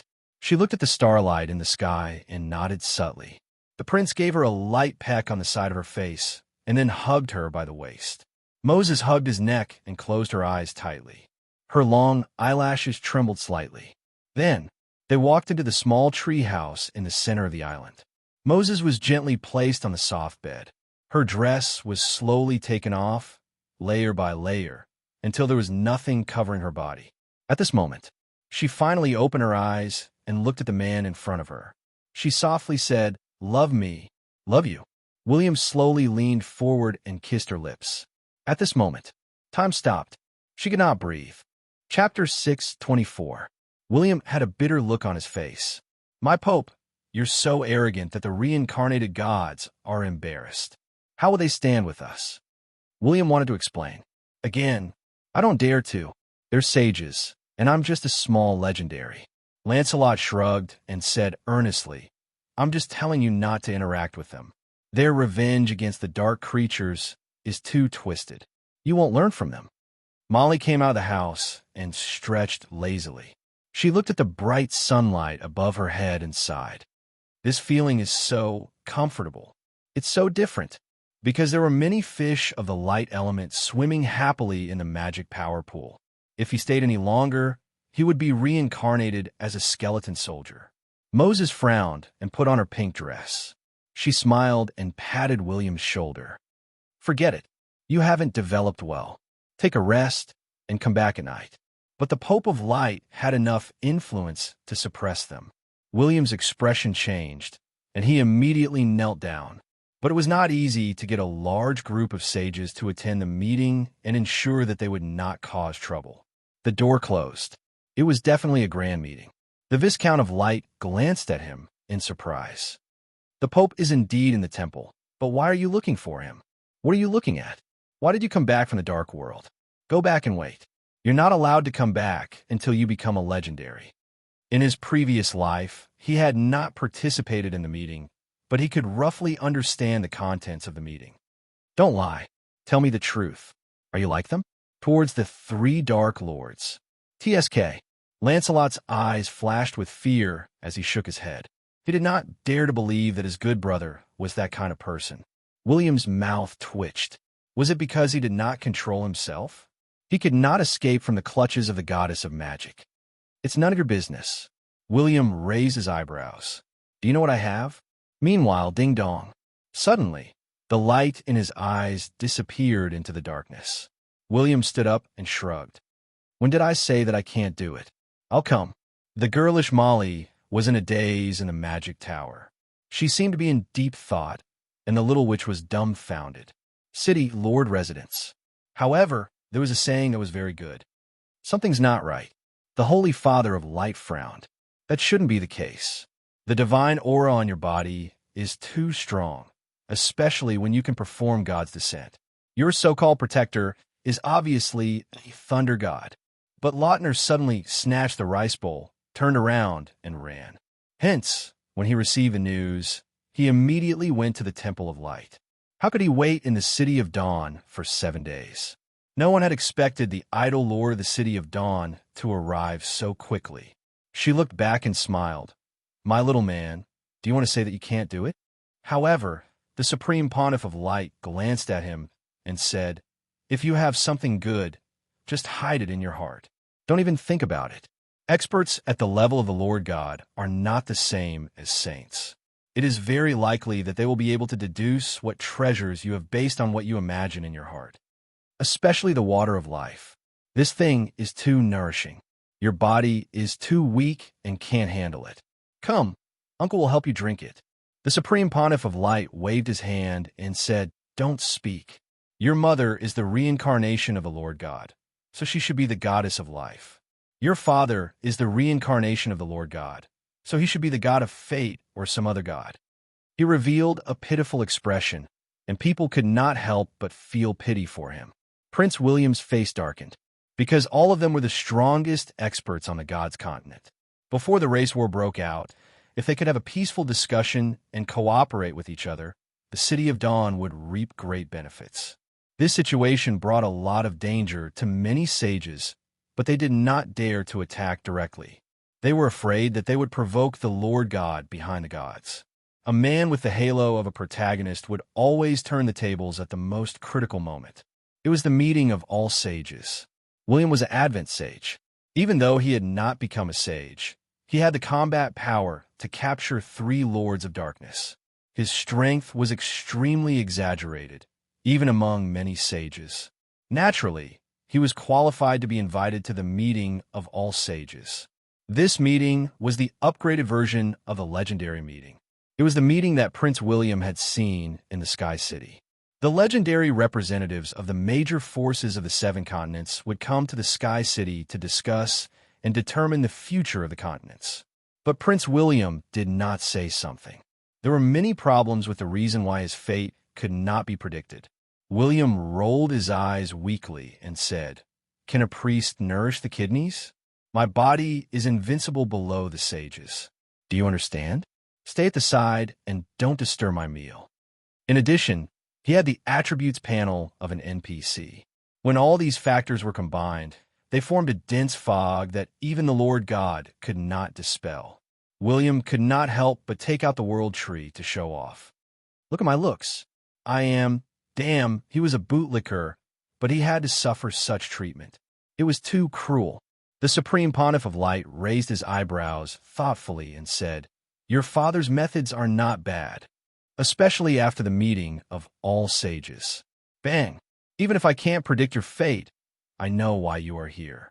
"Oh, Master, I'll go now." The Blood Moon, which pouted and reluctantly left the magic tower. She returned to the 10th outpost. During that period of time, William turned his head in a daze. The dark circles under his eyes were very obvious. He had lost more than 5 kilograms, and his looks were not as good as before. Soon, the battle at the 10th outpost was stabilizing, but Ursula could not leave. 7 days passed quickly. "Damn, flaunting his wealth. What are you doing? You don't look well. Do you want to get a priest from the Temple of Light to treat you?" Lautner looked at William with a pained expression. He was William's uncle. William had just become an adult, but his body was already damaged. If Alice came back, he would be severely injured. This was the main reason why Lautner was released. However, Mo gave him another look, signaling him to come up. Lancelot was the Viscount of Light, so he had the time and status to represent the Supreme Pontiff of Light to receive the sages. Why did Lancelot snatch his bowl? "You've become ugly, but you're definitely not the reincarnation of the Thunder God. The reincarnation of the Thunder God should be Thor. So what's going on with you? You're cheating me of my life water again." If not for the fact that everyone knew how to enter the Saint's seat space, the gods' continents that had just merged together would have been destroyed again. The Holy Father of Light shook his head again. "Forget it. I haven't had much contact with you, but I do understand you a little. It's fine as long as you are loyal to the people of the gods' continent. In particular, you don't have to worry. My purpose for convening the All Saints meeting is definitely not to target the reincarnations of the gods. A war between gods." The Holy Father of Light gave him a meaningful pat on the shoulder. You can stay here for now and rest well for a few days. Look at how weak you are. Even if you are a saint, you have to act like one. With your current state, the female saints from the other continents will probably not even look at you. Last night, I didn't sleep at all." William swallowed his saliva with dark circles under his eyes. He had just become an adult, and his driving skills were not good. His car had been overturned. He could only take a rest now. He could not take it anymore. Only after the arrival of the gods did the situation change again. But then you can stop resting. Suddenly, something was not right. Cough, cough, cough. "You've misunderstood. I'm not a god, nor am I the reincarnation of a god." When he saw the Holy Father of Light fishing, he could not help but take a deep breath. The Holy Father of Light's voice could be heard. "Since you're here, why are you still waiting outside?" There were too many of them. He finally had an excuse to leave the City of Dawn. William was stunned. Where was the rest that he had promised? Odin, Moses, and Roger's Providence had all cast some magic on him to prevent others from peeking at his line of fate. Life water mixed with rice. It's very particular. Lautner nodded, but he still said earnestly, "But you've just become an adult. As an uncle, I can't say much about some things. But you have to control yourself, understand? Forget it. You can leave. I know the way." William kicked him away and strolled to the inner court of the Temple of Light. He easily found the residence of the Holy Father of Light. When he saw William, he rubbed his eyes in surprise and said, "You're so weak. Even your aura is unstable." So from the beginning to the end, Moses smiled and looked at the transmission scroll. He could not help but mutter, "You haven't matured very well. You're going to run away after only 7 days?" William wiped the sweat off his forehead and rolled his eyes. It's just some shady dealings. I didn't have much contact with them. The Holy War. All right, don't talk nonsense. But I'm more curious. What kind of god are you? Lautner looked at William, who was holding a mithril bowl and mixing the rice with a life potion. He could not help but suck in a breath of cold air. My goodness, your highness, were you captured by the white succubus from the dark world? You look so skinny. Then he sized up William, who had a weak kidney, and said, Yes, your wife is a god, the goddess of magic. I know all this. The first All-Sages meeting would be held in the Temple of Light in 7 days. There were almost 100 sages from the 7 continents who had come to participate. F***CK. The car had overturned in the ditch. William had grown up. He rolled under the bed and picked up a toothpick to clean his teeth. He had a satisfied expression as though he had just finished smoking a cigarette. The All-Sages meeting had officially begun. Look at your body. TSK. You're so pitiful. I heard that you've been hanging out with the people from the Demon Hunter Guild. Lancelot anxiously pulled his arm. What do you mean? The Holy Father of Light narrowed his eyes and pinched his fingers to calculate. Usually, only the legendary meeting was guarded by the sages. They would not cause trouble. There had never been an all-sages meeting. William chuckled. Of course. When the time came, 7 days later, William's expression changed slightly. He moved his stone stool over and sat beside Lancelot. He said, I can roughly guess the goal of the all-sages meeting. It's to deal with the dark world, maintain racial peace, and deal with the arrival of the gods. The prince swept a glance at the courtyard, which couldn't be considered too big. There seemed to be a unique barrier here, filling the air with dazzling holy light. There were all kinds of light-type plants everywhere, and the mana density was simply unbelievable. The next day noon, yes, I sold the Dark Lord to them. Speaking of which, where's the Holy Father of Light? I'll go and find him. William decided not to talk nonsense with him. Lancelot was good in all aspects, but he was too serious. It was not suitable for him to be involved in matters that were not suitable for children.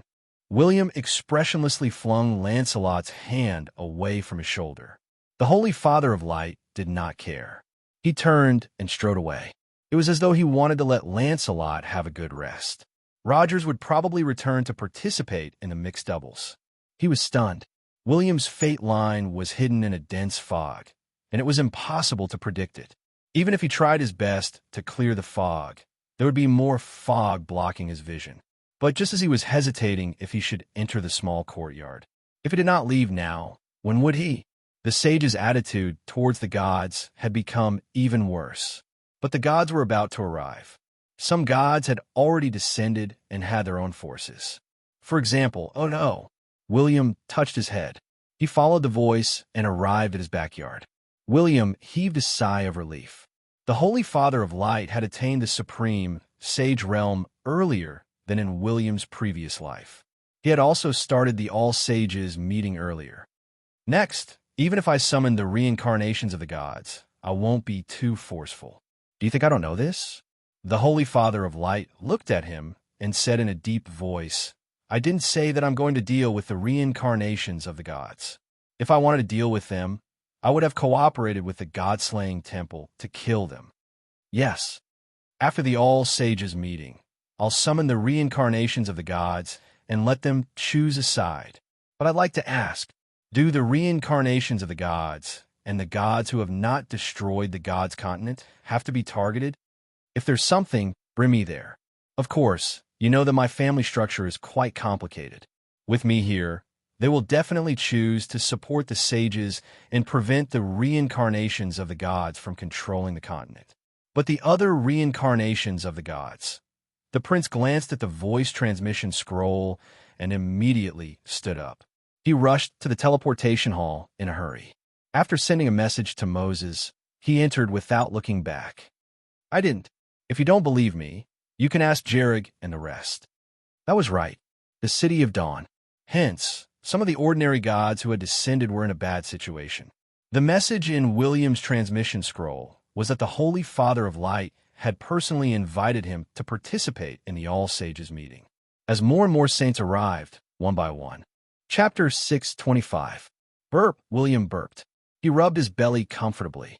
He was finally full. He had stayed here for 7 days. The Pope of Light had no intention of disturbing him, nor did he stop him from eating the small white fish in the magic pond. I have to admit that this is a sacred item for nourishing the kidneys. I didn't expect the Pope of Light to use this item. He, as expected of the saying, only cows die from exhaustion, not fields. Even transcending sages have to abide by the rules of heaven and earth. William glanced outside the courtyard. He kept the few remaining fish tails in his alternate dimension for breeding. In the future, he would have to rely on them to survive. Then, William left the courtyard and went to the conference hall where many sages were present. When he entered, he discovered that the seats in the conference hall were almost full. However, what was a little surprising was that there weren't too many pinnacle sage playing powerhouses. In fact, they were not very busy. It was impossible for them to be at the outpost of suppressing the dark world. They simply did not want to be ordered around. These people were used to being high and mighty. They could not be bothered with the orders of the Pope of Light. It was already giving face to the Pope by sending their sages to attend the conference. But some of the top sages chose to ignore it. However, there were some famous and powerful peak saints who valued the Light Pope's attitude more than those people. There was nothing much to say about the legendary continent. Sunset Sage Temple, Sundoom. War-ending Empire, Peerless Battle Sage. Frost Empire, Frost Witch. This person had the royal bloodline of the Empire and was the ancestor of the Frost Empress.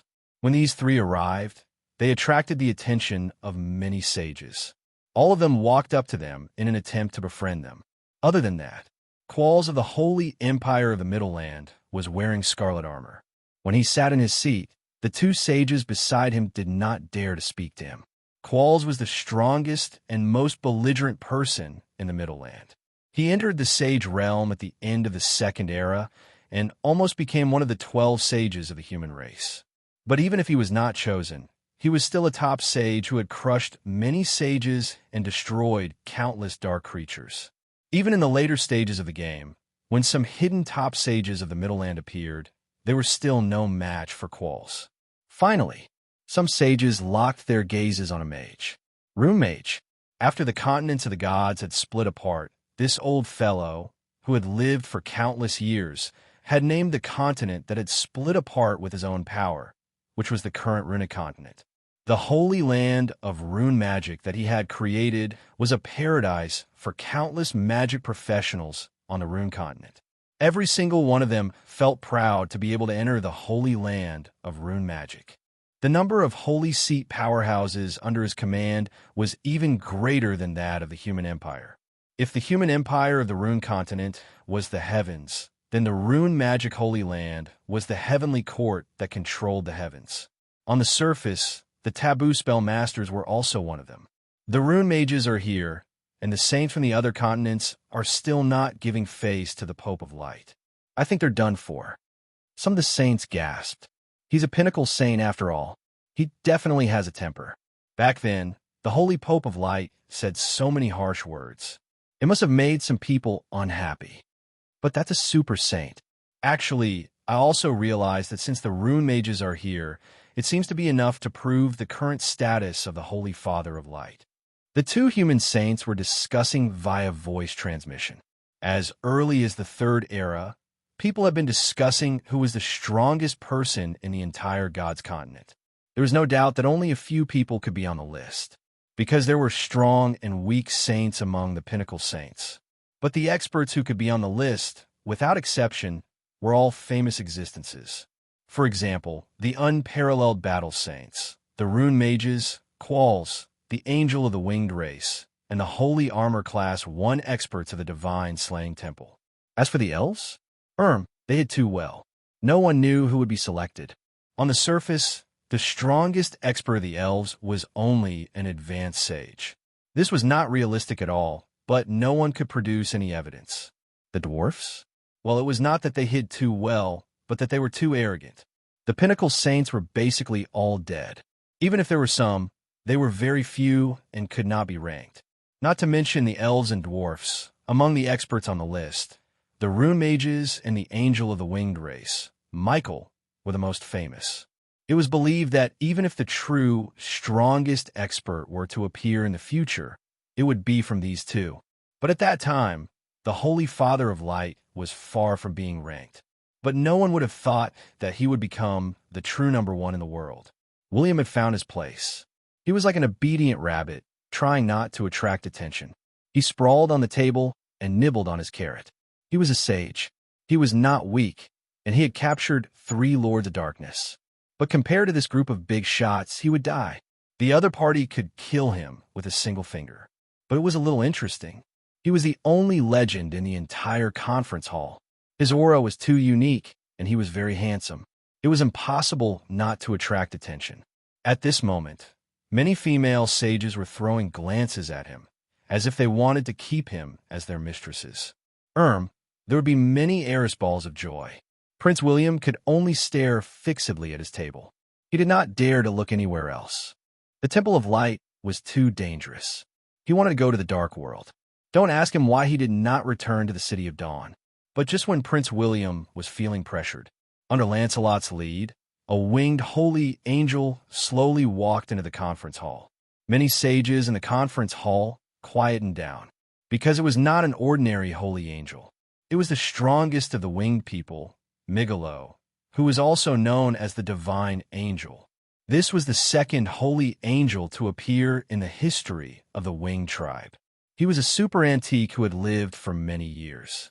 Many people speculated that he was a sage expert born at the end of the mythological era in the First Era.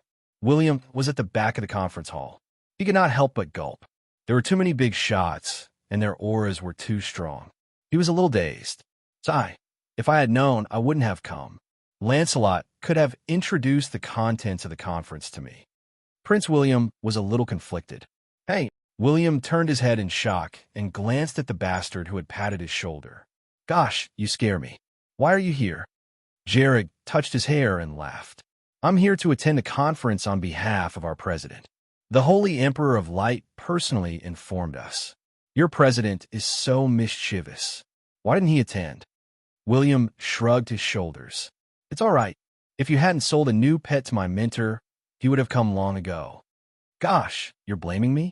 Prince William was speechless, but he quickly said, but you still dared to come out. Aren't you afraid that your baby will be taken away by someone? He. Jared narrowed his eyes and sneered. Sorry, I always carry my baby with me. I can go wherever I want. I can do it wherever I want to him. William pondered for 3 seconds and silently gave a thumbs up to express his admiration. He also secretly prayed for Agar's. He hoped that he would not suffer too much torture and abuse. It would be best if he could ascend to heaven as soon as possible. He was wrong. He should not have sold the baby to Jared as an item. He was wrong. He had sold it too cheaply. William had a familiar person by his side. Even if he was a sage from the Demon Hunter Guild, Prince William could finally heave a sigh of relief. He was relieved of a lot of pressure. More and more sages gathered in the conference hall until the door was closed. The Holy Emperor of Light appeared in the center of the hall along with the Holy Light. He silently acted cool. All the sages quieted down and looked at the guy in front of them. No one knew what they were thinking. Prince William also sat upright and still. He did not want to be used as a model and be singled out by the Holy Emperor of Light. The young Holy Emperor, who looked like he was in his 20s, looked around and smiled. Since everyone is here, let's cut to the chase. The first General Sage meeting will officially begin. No one responded. The Holy Emperor of Light did not need anyone to respond. It was enough for the others to listen. So he spoke again. There are 3 main purposes for this meeting: the arrival of the gods, the dark world, and the reincarnations of the gods. Let's first talk about the arrival of the gods. They are enemies. Most of them are enemies. Mortal enemies. Does anyone object? No one raised their hands to object. Good. Next topic. The corners of William's mouth twitched. The Holy Emperor of Light was a man of few words. The Dark World. Some time ago, I united all the major forces and launched a joint invasion against the Dark World. Now, 76 outposts have completely stabilized and become a nail in the Dark World. Not only can we obtain a lot of resources and benefits, but we can also absorb a lot of the continent's luck. When the Holy Emperor of Light said this, the sages' expressions changed. It was obvious. They could also feel the overall increase in the continent's luck. It was beneficial to their cultivation and could even help them advance. Then, the Holy Father of Light spoke again. As sages, you should understand that the resources of the God's continent are permanent. The luck will not increase, nor will it decrease. We want to increase the luck of the God's continent.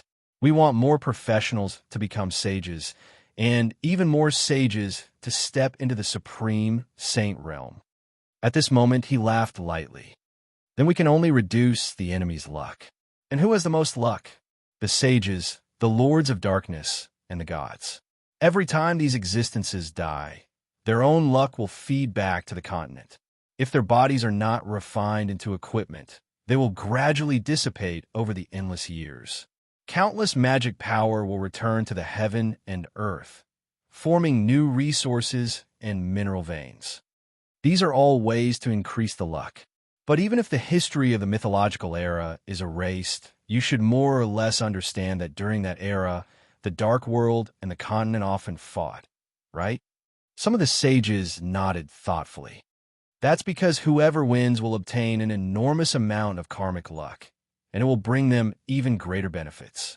Of course, the luck brought by the outposts is not much, especially the battle for the continent's luck. Not many changes can be seen in a short period of time. This is a war of attrition. If the gods did not arrive, I would even want to take the initiative to kill hundreds of the Lords of Darkness so that you can occupy the dark world. However, it's too late now. The Light Pope took a deep breath and pointed above his head. The time for the gods to descend is too close. If I dare to do that, there will definitely be lords coming to stop me. It might even cause the gods to descend earlier. The Light Pope is the first supreme sage in several eras. Why would he be afraid of a few lords stopping him? The divine angel Michael chuckled lightly. Am I your father? The Light Pope turned around and asked. You? Say that again. The divine angel Michael gritted his teeth and stood up. Since I'm not your father, why should I spoil you? It's your turn to speak when I speak. The Light Pope approached step by step. An invisible aura forced the divine angel Michael back to his seat, but the others did not feel anything. This kind of meticulous control, this kind of unimaginably powerful strength, caused everyone to suck in a breath of cold air. The Rune Mage's eyes were also filled with countless runes, but he still couldn't figure out what the Radiant Pope's technique was. He had thought that when he saw the Light Pope make his move, he would be able to analyze something even if he had to put in some effort. However, the Light Pope's method was like the power of a higher level, leaving him with no way to find a gap. Sure enough, the gap between a supreme sage and a saint is too big. They are not on the same level at all. The Rune Mage sighed and could only secretly laugh at Michael's bad luck. This guy was just like him, trying to test the waters. However, the Light Pope did not give him any face at all. He directly blew up on the spot, making Michael so angry that he almost flew into the sky and left the venue. However, at that moment, the young Pope no longer paid attention to his son. He just said again, "It's not that I can't stop one or two lords, but if I dare to kill the Lord of Darkness, they will dare to kill you. If you're not afraid of death, you can try. I won't die anyway, ahem, forget it. What do you think we should do to fight for more luck?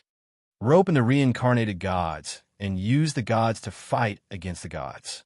There seems to be a certain balance between them and some benefits. Unless they are forced to the extreme, they will not kill each other. Only when they fight against each other will we have a chance to rise and survive." The Light Pope waved his hand, and many light screens appeared. They were all portraits of the reincarnated gods. William's mouth twitched. MMP. The entire city of Dawn was on the screen. This situation naturally attracted many people's attention. The Light Pope said again, "If the reincarnated gods stand on our side, they will bring us a lot of luck. As for the future war, it will not be the war between races as you think. It will be a war between sages and gods. The master of the era will be a person, not a race. Although the luck of a race is closely related to the luck of a person, you should first consider how to survive. rope in the reincarnated gods, and make them give up on enslaving the living beings of the world. If it's only us, how can we defeat the gods? Have you forgotten the original name of this continent? The gods' continent. They're the first batch of living beings born on this continent. They're the owners of this continent, both in the past and now. But we took advantage of the fact that they were sleeping to become stronger step by step. But we can't deny that the gods are still the owners of this world, because their experts, talents, and abilities are far stronger than ours. Chapter 6:26. The Holy Father of Light's words made everyone feel very depressed. But this was the truth, a truth that none of the saints wanted to face. Could saints and gods coexist peacefully? That was obviously not possible. The saints were born from many races and thousands of living beings. They grew from the weak to the strong, and they had a grateful heart. They would not sit idly by and watch their own race become the servants of the gods. They would not throw away their lives and start wars for their beliefs. Gods, on the other hand, needed faith to make themselves stronger. There was a natural contradiction between the two, and they could not coexist at all. The meeting ended here. The Holy Father of Light only put forward 3 points of view and disappeared from the meeting hall, leaving the saints to discuss and socialize among themselves. His Royal Highness obviously would not miss this group socializing event. He immediately showed his most confident smile and exchanged soul auras one by one. Now, even if he could not make a deal, he had to leave his contact information. But maybe it was because he had rested for a few days that his appearance had returned to its peak. For the sake of a group of wealthy female saints, they would occasionally move their hands and feet, causing the pure and kind little prince to be extremely afraid. He revealed a pitiful and lovable expression. "Little baby, we've exchanged soul auras, but are you sure you don't want to exchange bodily fluids? This is very interesting," the ice witch said to him with a smile. His Royal Highness swallowed and quickly shook his head, showing an expression that said, "Auntie, I don't want to." But the old witch, who had the royal bloodline of the Frost Empire, said indifferently, "Really? You should know who I am. Think about it. As long as you work hard, you might become the Emperor of the Frost Empire. The Frost Emperor is my descendant, but if we have a son, you can safely become the Emperor of the Frost Empire." Many of the saints around them gasped. Damn it, that was really awesome. She was indeed the super dirty old witch of the Frost Empire. How could she say such things? Fortunately, there was more than one peak saint from the Frost Empire. Ice Ranger AI, she hurriedly grabbed her by the shoulder and pulled her away. But the Frost Witch kept struggling and said, "Hey, you Junior, let me go, let me go." But Ike did not dare to let go of this open-minded ancestor. She put on a bitter expression and said, "GG, Granny, if you really want to find the Lord of the City of Dawn, don't say it in front of so many people. If you can't hold it in, why don't we kidnap him another day?" "Really? Yes, yes, yes. Tomorrow, I'll bring some men to kidnap her. Don't worry, our empire may not have much, but the Berserker Saint is second to none." The sages were speechless. William was also in a daze as he held the soul aura. He did not know if he should stuff it into the magic transmission scroll. However, many female saints were able to see his adorable expression.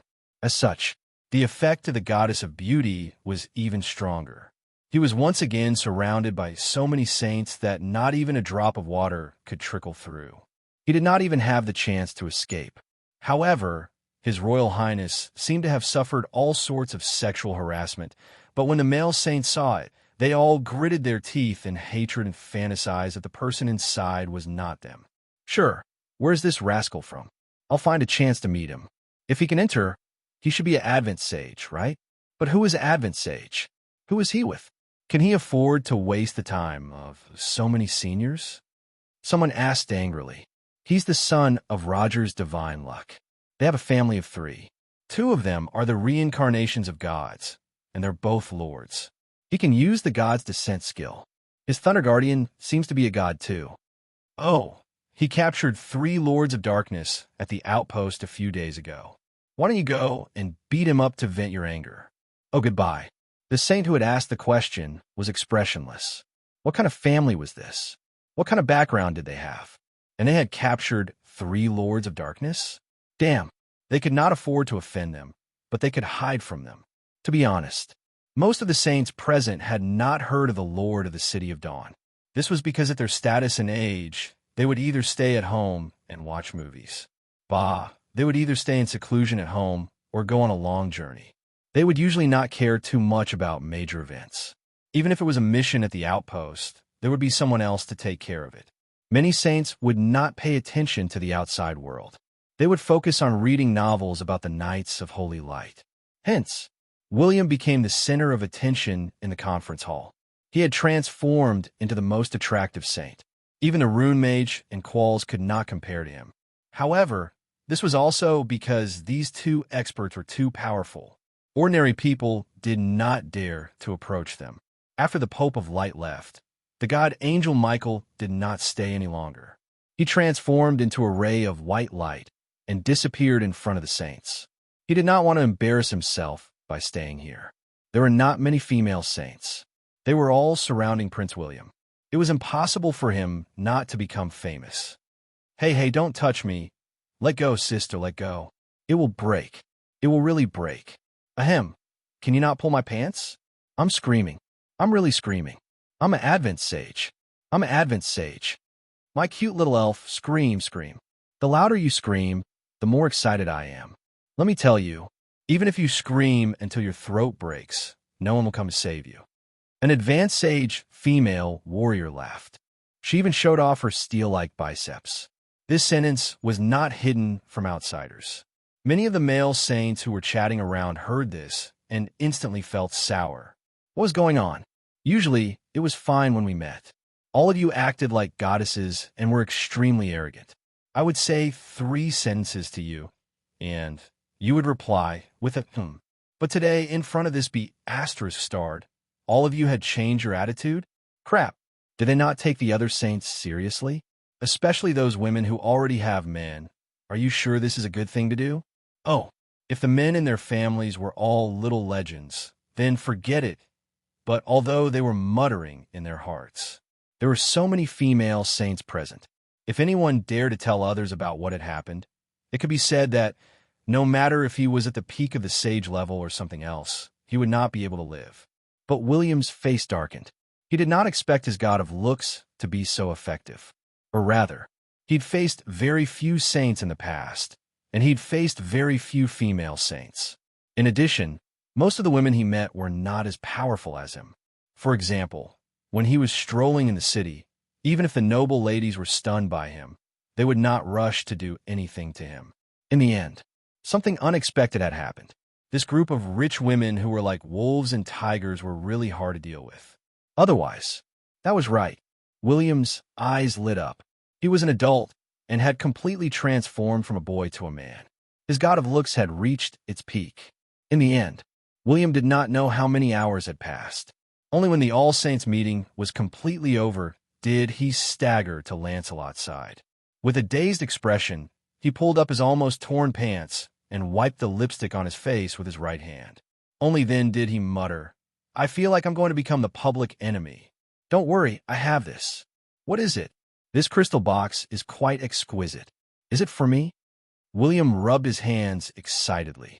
He had known Lancelot for more than 10 years. Lancelot knew that he was unhappy, so he gave him a gift. "Don't snatch it. This is a crystal coffin. You can't use it, but I'm prepared to collect your corpse, so you don't have to worry."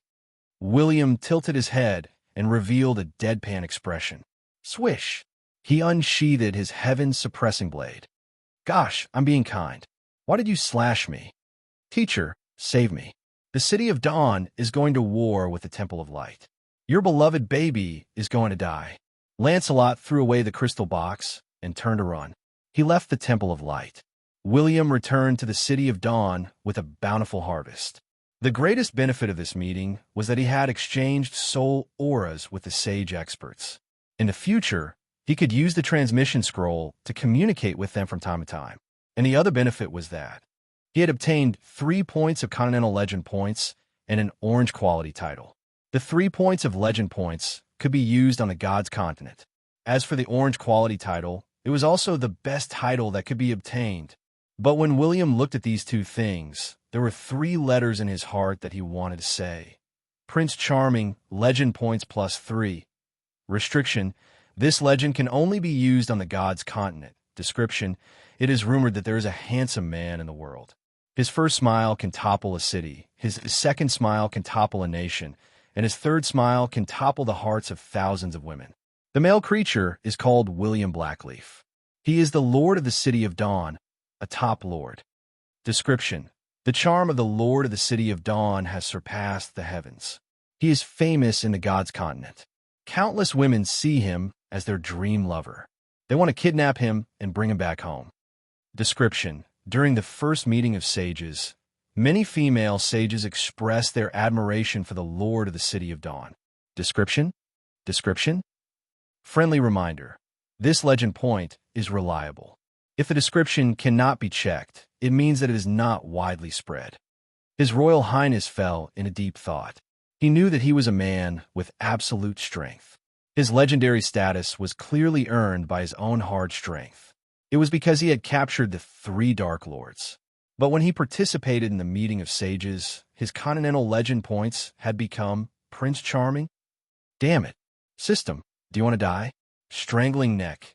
As for the title, William did not know how he had obtained this title. Or rather, he had obtained the recognition of many sages and had a good impression of him. That was how he had activated this unheard-of title. That was right. It was the King God of Charm. Gonlin, are you kidding me?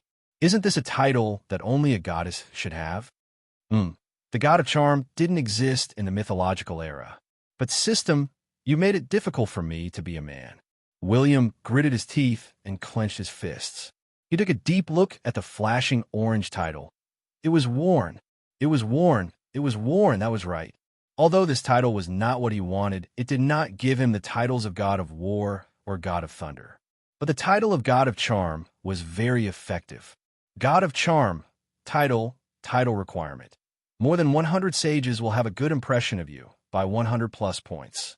They will also recognize your charm and think that you are the most handsome person in the gods' continent. Even if you acknowledge it in your heart, it will not work if you do not mean it. Quality: orange, iron, bronze, silver, gold, purple, orange. Power: +30 agility, +30 physical strength, +30 intelligence, +30 charm, +300 special effect. You are recognized as the most handsome man by the sages. Any intelligent creature that sees you will have an additional 100 points of good impression. Special effect: your charm has exceeded 800 points. Male creatures will inevitably develop a favorable impression towards you. Special effect: no matter what transaction you make, you can get discount. There is a high possibility that you can lower the price and make the other party lose money. Friendly warning: please have sufficient strength. Friendly warning: please have sufficient strength. Friendly warning: as a man, please be careful when making friends. Chapter 627. In the City of Dawn.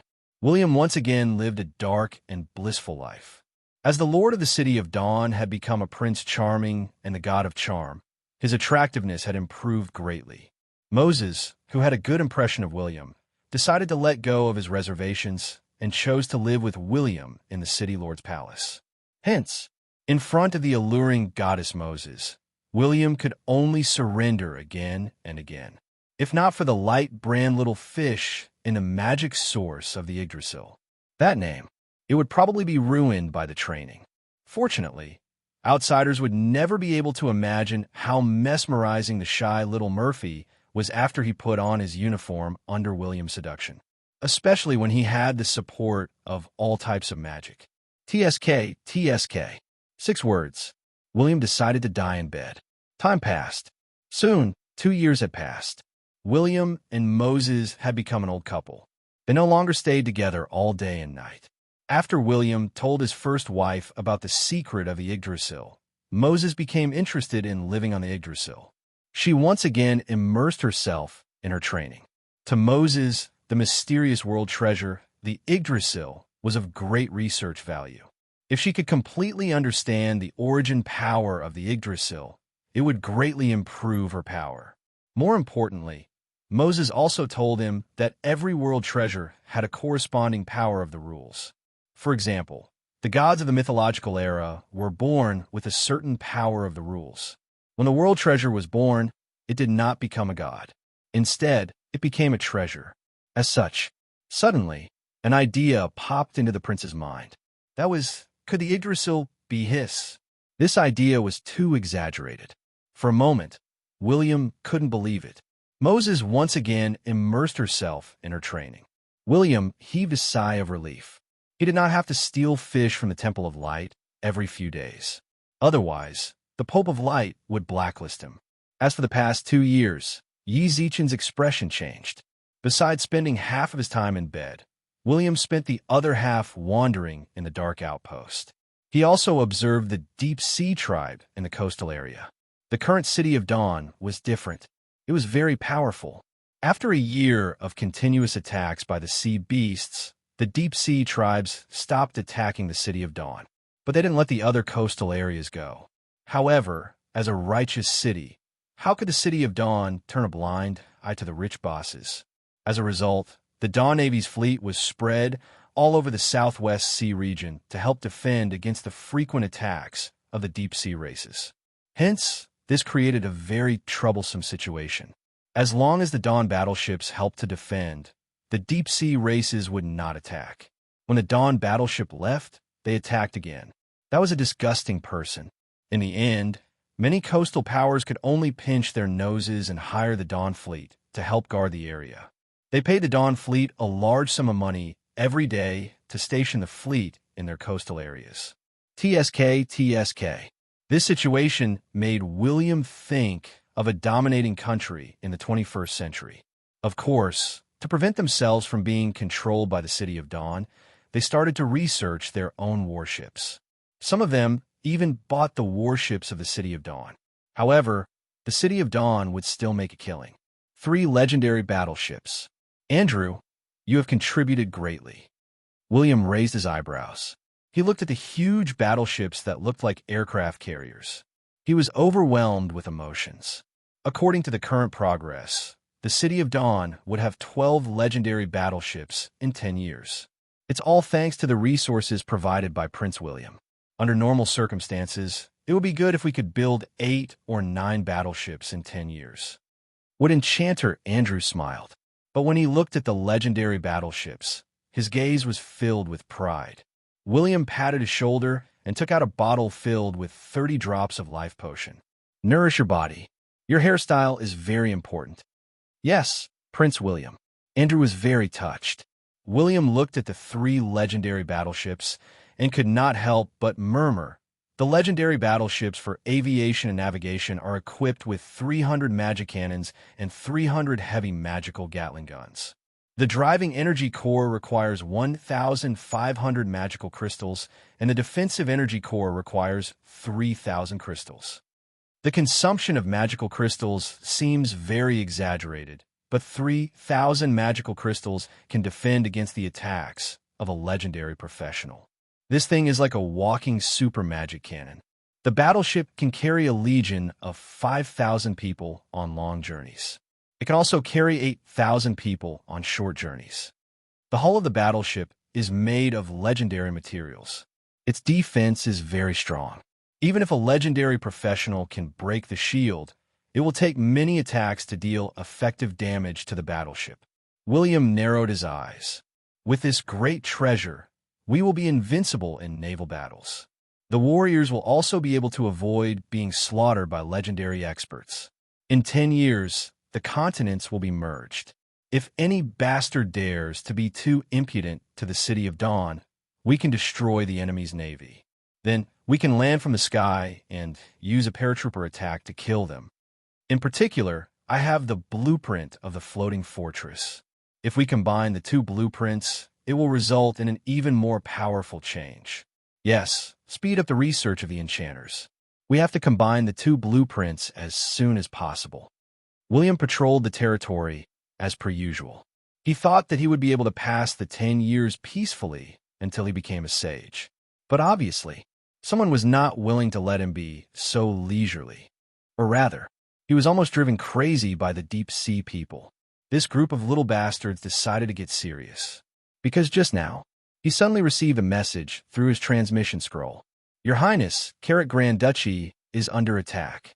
Requesting reinforcements. Requesting reinforcements. The*MN, the wave breaker. The wave breaker has been destroyed. I saw the deep sea people. They are definitely the deep sea people. Your Highness, come quickly. Well, what kind of monster is that? The magic cannons can't do any damage to it. Fleets, our 3 fleets are about to be destroyed. When William received the news, his expression changed drastically. What were the deep sea people doing? Were they really going to fight the City of Dawn?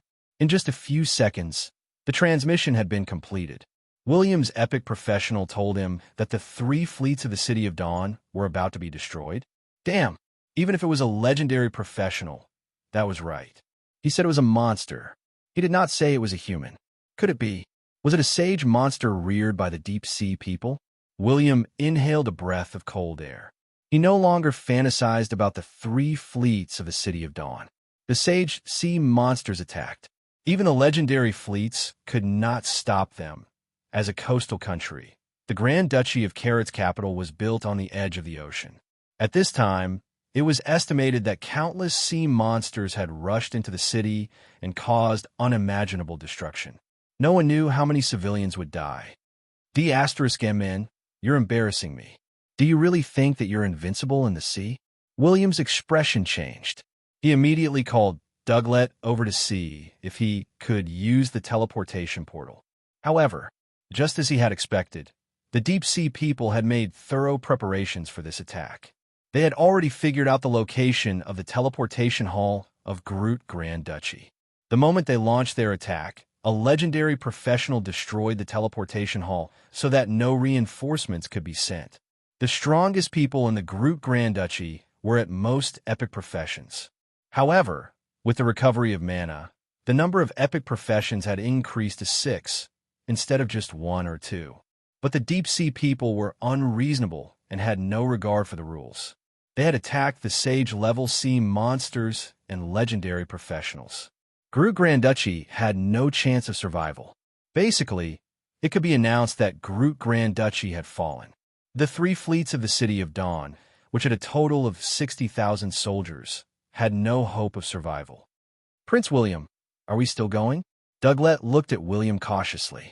William narrowed his eyes. He replied to the Epic Legion commander, who had sent him a telepathic message. He asked if he could still escape. However, after a full 3 minutes, there was still no reply. We're going, but there's no need to rush. Let's fly over slowly. William laughed coldly. Together with Douglas, they transformed into 2 rays of light and disappeared into the sky. 2 hours passed. When William and Douglas arrived at their destination, they saw a huge ruin on the coast that was emitting smoke and flames. At this moment, many Blackleaf elves had already arrived, and even more elves emerged from the Blackleaf forest not far away to help rescue the civilians and professionals buried under the ruins. The humans and elves had a deep hatred for each other, but under such a devastating massacre, the elves in the Blackleaf forest could not bear to see it. They decided to rescue the civilians. There were cries for help, and patter because the capital of the Grand Duchy had been completely destroyed by the sea monsters. The city walls had all collapsed, and none of the buildings were intact. Even the harbor and the shore were filled with warships and fishing boats. But even though there was a thin layer of blood on the surface of the sea, there were very few corpses of humans and sea monsters. Obviously, humans ate sea monsters, and sea monsters would also eat humans. Or rather, the deep-sea tribes had become a bunch of lunatics in the trenches. They were like small mermen. Even intelligent creatures would be eaten without hesitation. There were more than 2 million people in this city, and more than 8 million of them had become the food of the sea beasts and deep-sea races. Of course, that was not all. Groot Grand Duchy was a real coastal country. There were many small fishing villages and towns. But now, all of them had been turned into ashes. Groot Grand Duchy was located in the western region. It was very close to the Blackleaf Forest. Hence, it was not surprising that the Blackleaf elves had come to help. Prince William's figure naturally attracted the attention of many elves, but no one came to communicate with him. Subsequently, Prince William silently looked at the floating warships of the Dawn Army. He could not find any corpses or souls. Something's not right. William's gaze changed. His eyes flashed with silver light, and the world in front of him instantly turned into a light blue energy world. He discovered a problem. Not only did the warriors of the City of Dawn not leave behind any souls, almost 2 million people had perished in the human capital, but not a single soul was left behind. What can devour souls? William frowned and landed in the city with Douglet. He casually rescued an advanced professional who was buried under the ruins. He pulled him up and cast a mental buff on him. What did you see? The advanced professional's expression changed. He seemed to have imagined the appearance of the monster. Immediately, blood flowed out of his orifices. He knelt on the ground and muttered, "Monster, monster, giant, sea monster with countless eyes and mouths." Plop! The advanced professional collapsed to the ground. William narrowed his eyes and used soul resuscitation again. He wanted to pull him up and interrogate him again. But in the end, it disappeared. Douglet was a little bewildered. Prince William raised his eyebrows. Why is it suddenly Cthulhu? Chapter 628. His Royal Highness did not look too good. In fact, he hated things in the deep sea, especially those holy sea monsters. It was not that he could not defeat them, but he had a good SAN. He did not want to see those disgusting sea monsters, including Captain Jack's little paw. That was right. Even though that giant legendary sea monster was one of his own, he did not like it. He wanted to drive it far away. It would be best if he could not see it forever. It was a stupid idea. On the gods' continent, if William was the embodiment of ultimate beauty, then the giant deep-sea monsters were the embodiment of absolute ugliness. Both sides did not interfere with each other. The sea monster was so ugly. It was fine if it was a nerd in the deep sea. But now, it had slaughtered 3 fleets of the City of Dawn. In that case, he would have to talk a lot. At this moment, a Grandmaster Blackleaf elf walked over. Behind him, 2 elves were carrying a half-dead professional. The Blackleaf elf bowed and said in a deep voice, "Greetings, Prince William. We found this professional on the beach not far away. From his equipment, he seems to be one of your subordinates." William used his insight. The professional was not dead, and his soul had not been completely destroyed. He fed him a few drops of life potion. The Blackleaf elf beside him swallowed his saliva. Then he patted the Blackleaf elf's shoulder and said, "Thank you. Did you find any other corpses or living people of the Dawn Fleet?" "No." The Grandmaster elf shook his head and said, "Actually, we have not been here for long. After entering the ruins, we discovered that the corpses had been taken away by the sea monsters." Cough, cough, cough. The Dawn warrior who was not dead finally woke up. The Blackleaf elf chose to leave. William did not ask him to stay. He asked Douglet to help the warrior up while he used soul magic to stabilize the warrior's mental state. Then he asked, "How much do you remember about what just happened?" When the Grandmaster warrior recalled, he could not help but be frightened. His mental fluctuations were very strong. If William and Moses had not learned a lot of auxiliary soul magic, they would not have been able to keep the soul that had left the body. Or rather, his soul was not going to the sticks. Instead, it was going to be crushed and turned into ashes. The prince's expression changed slightly. If that was the case, then the saint-level sea monster's ability was clearly not too weak. It really did look like Cthulhu. Just the thought of its appearance was enough to make one's soul feel unbearable. However, he was a guru warrior after all. He clenched his teeth, which were bleeding, and insisted on narrating, "A sea monster. Its body is extremely huge. One of its tentacles is 10,000 meters long. Its body is covered with eyes and a round mouth full of fangs." Hiss! The Grandmaster warrior's body trembled violently again. The blue light on William's palm became even more intense. After a while, he looked at William and said, "Your Highness, I also saw the Deep Sea Tribe. They are a group of people who are 5 meters tall and have sharp teeth. Most of them are proficient in water magic and battle energy. They can move very quickly in the water. Among them, there was a legendary deep-sea race that broke into the teleportation hall first. They moved very quickly and settled everything in just 2 to 3 seconds. By the time we reacted, the huge sea monster had extended many tentacles from the depths of the sea and smashed the fleet into pieces. Most of the people did not even have the time to fly up into the sky before they were suppressed by a suffocating aura and smashed to death. There were no other people left. Were they all eaten? What happened? William frowned. Now that he had the ring of reincarnation, he could absorb souls and use the elves of the world tree to be reborn. If possible, he did not want any warriors of the City of Dawn to die in battle. This was also the reason why he frequently went to the 10th outpost, because he had asked the mages to create many high-quality soul pearls. He ensured that every legion would have 10 pearls. He tried his best to store the souls of the recently deceased warriors in the pearls. No, they were not eaten. They were sacrificed. The entire city of Groot was sacrificed. The professionals of the Deep Sea tribe set up a magic array near the city. Then, with a deafening roar from the sea monster, everyone involuntarily walked towards the sea.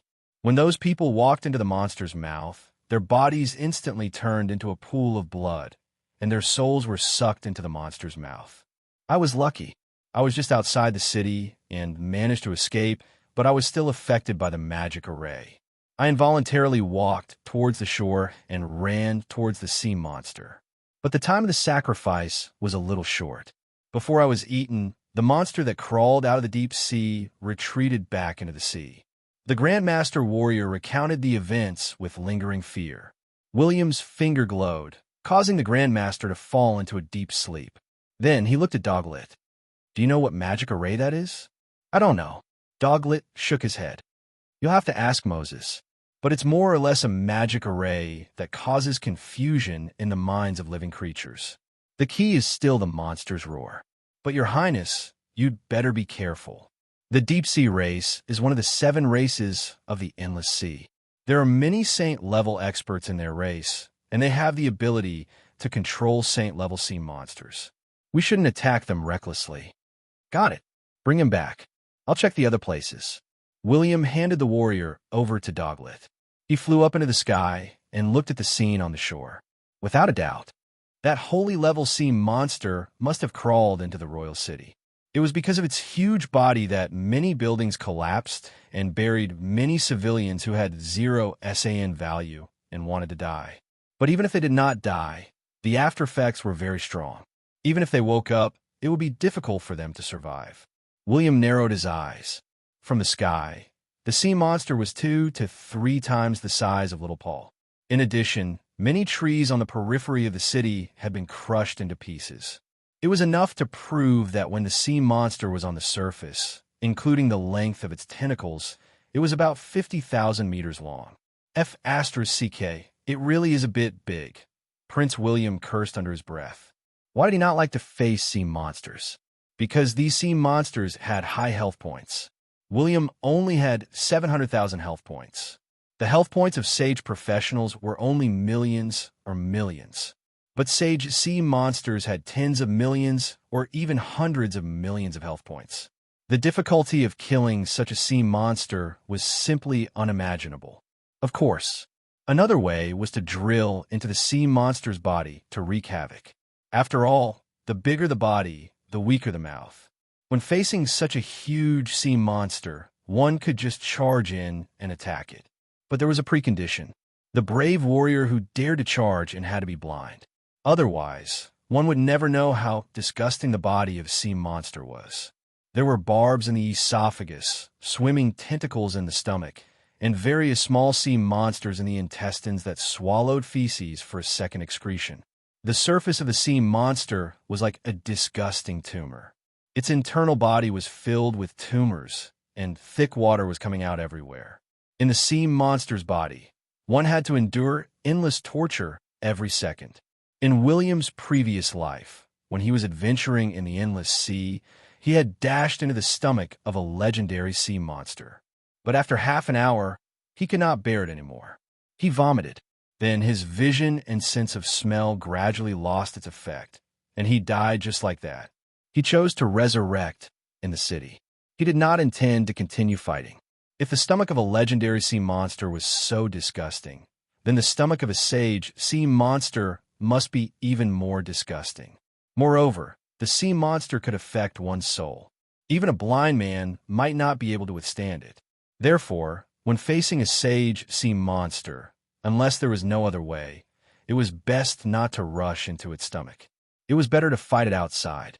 Otherwise, if his sand points were depleted, his combat awareness would be affected, and he would not be far from death. After a period of time, William used his space ring to take away the remaining warship fragments. As the head of family, he had too many children to raise. He wanted to save as much as possible, but just as he was about to leave, the leaders of the western regions had finally arrived. An army of 80,000 suddenly walked out from a temporary teleportation portal. The two people walking in front were the peak legendary time warriors, Yunza, who had the title of Sunset Sword. The other person was the Death Sage, Carl, who had attained the Sage level. That was right. William had met both of them at the epic titled Warrior Conference. He did not expect to see them again today. Yunza was also a half-elf.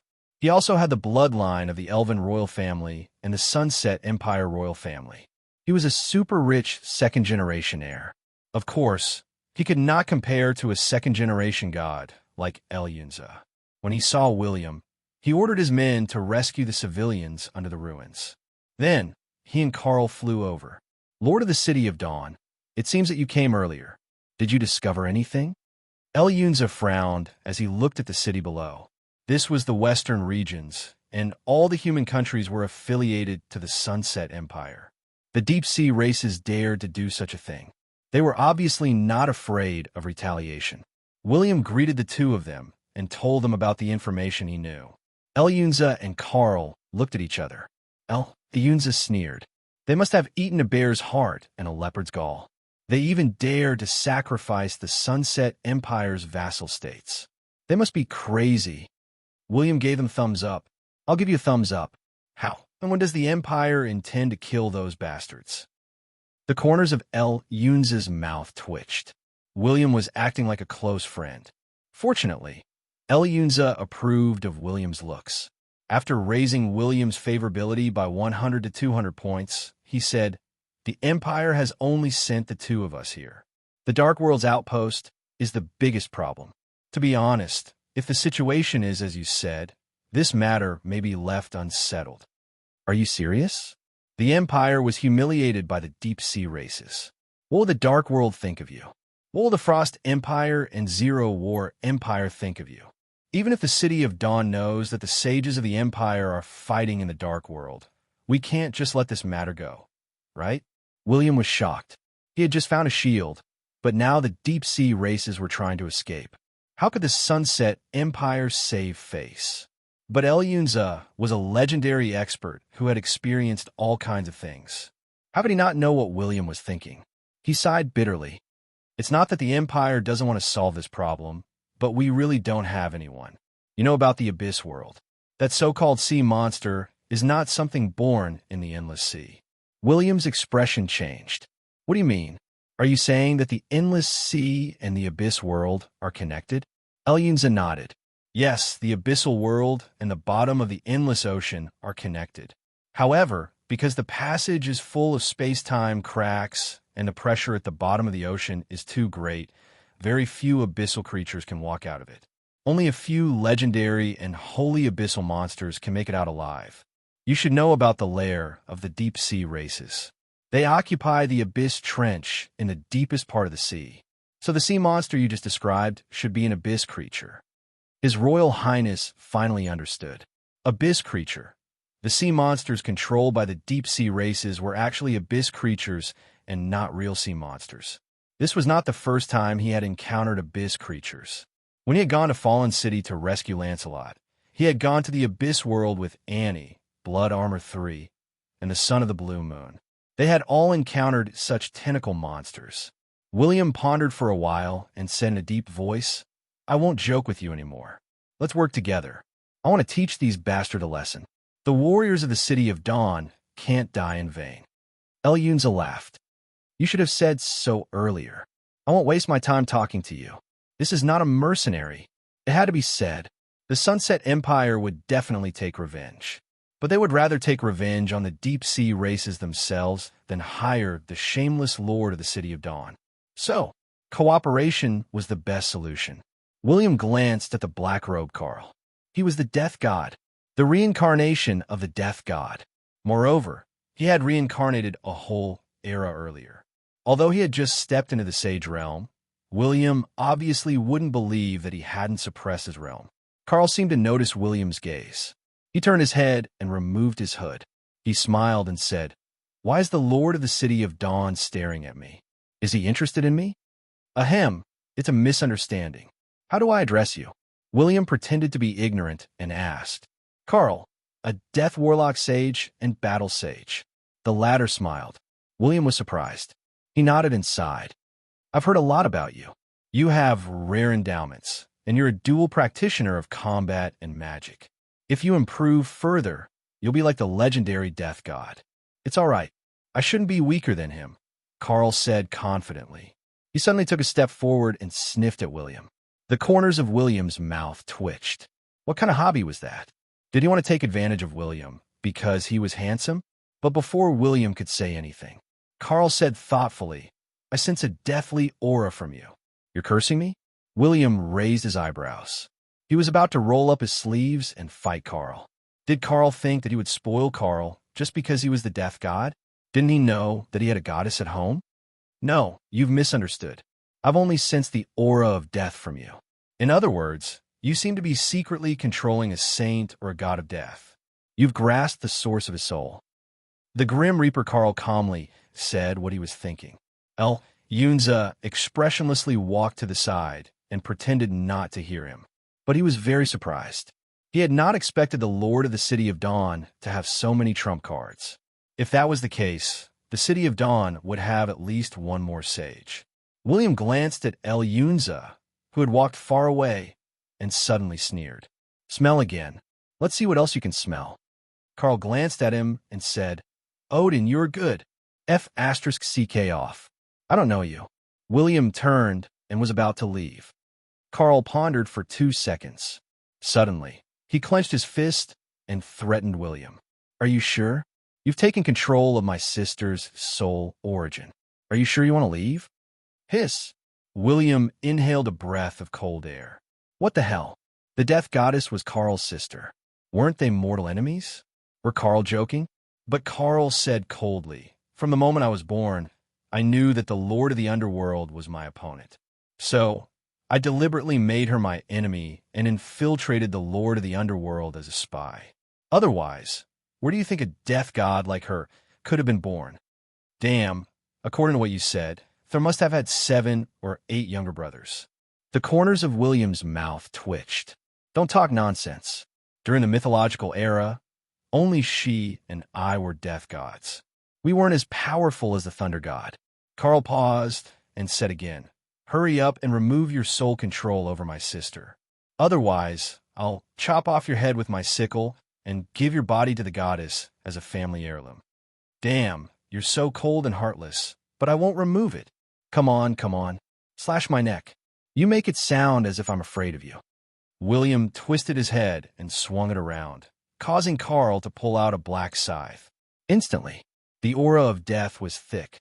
All living creatures within a radius of 10,000 meters felt a chill in their souls. "Ah, if you really want to fight, forget about our friendship. I don't know that you have a sister." William jumped back and instantly distanced himself from Carl. Elyunza's expression changed. He coughed lightly and said, "Don't. Let's talk about this later. Our problem now is how to deal with the deep-sea race. Since they dared to massacre the city, we'll let them lose a sage. Let's hurry up and come up with a countermeasure." Carl looked deeply at William. He seemed to have thought of something. After a long time, he slowly put away his death sickle. Then, he calmly scanned the endless sea and said in a deep voice, "Enter the deep-sea trench and kill before leaving." Yunza swallowed his saliva, as expected of an old friend that he had known for 10,000 years. He was so straightforward in everything he did.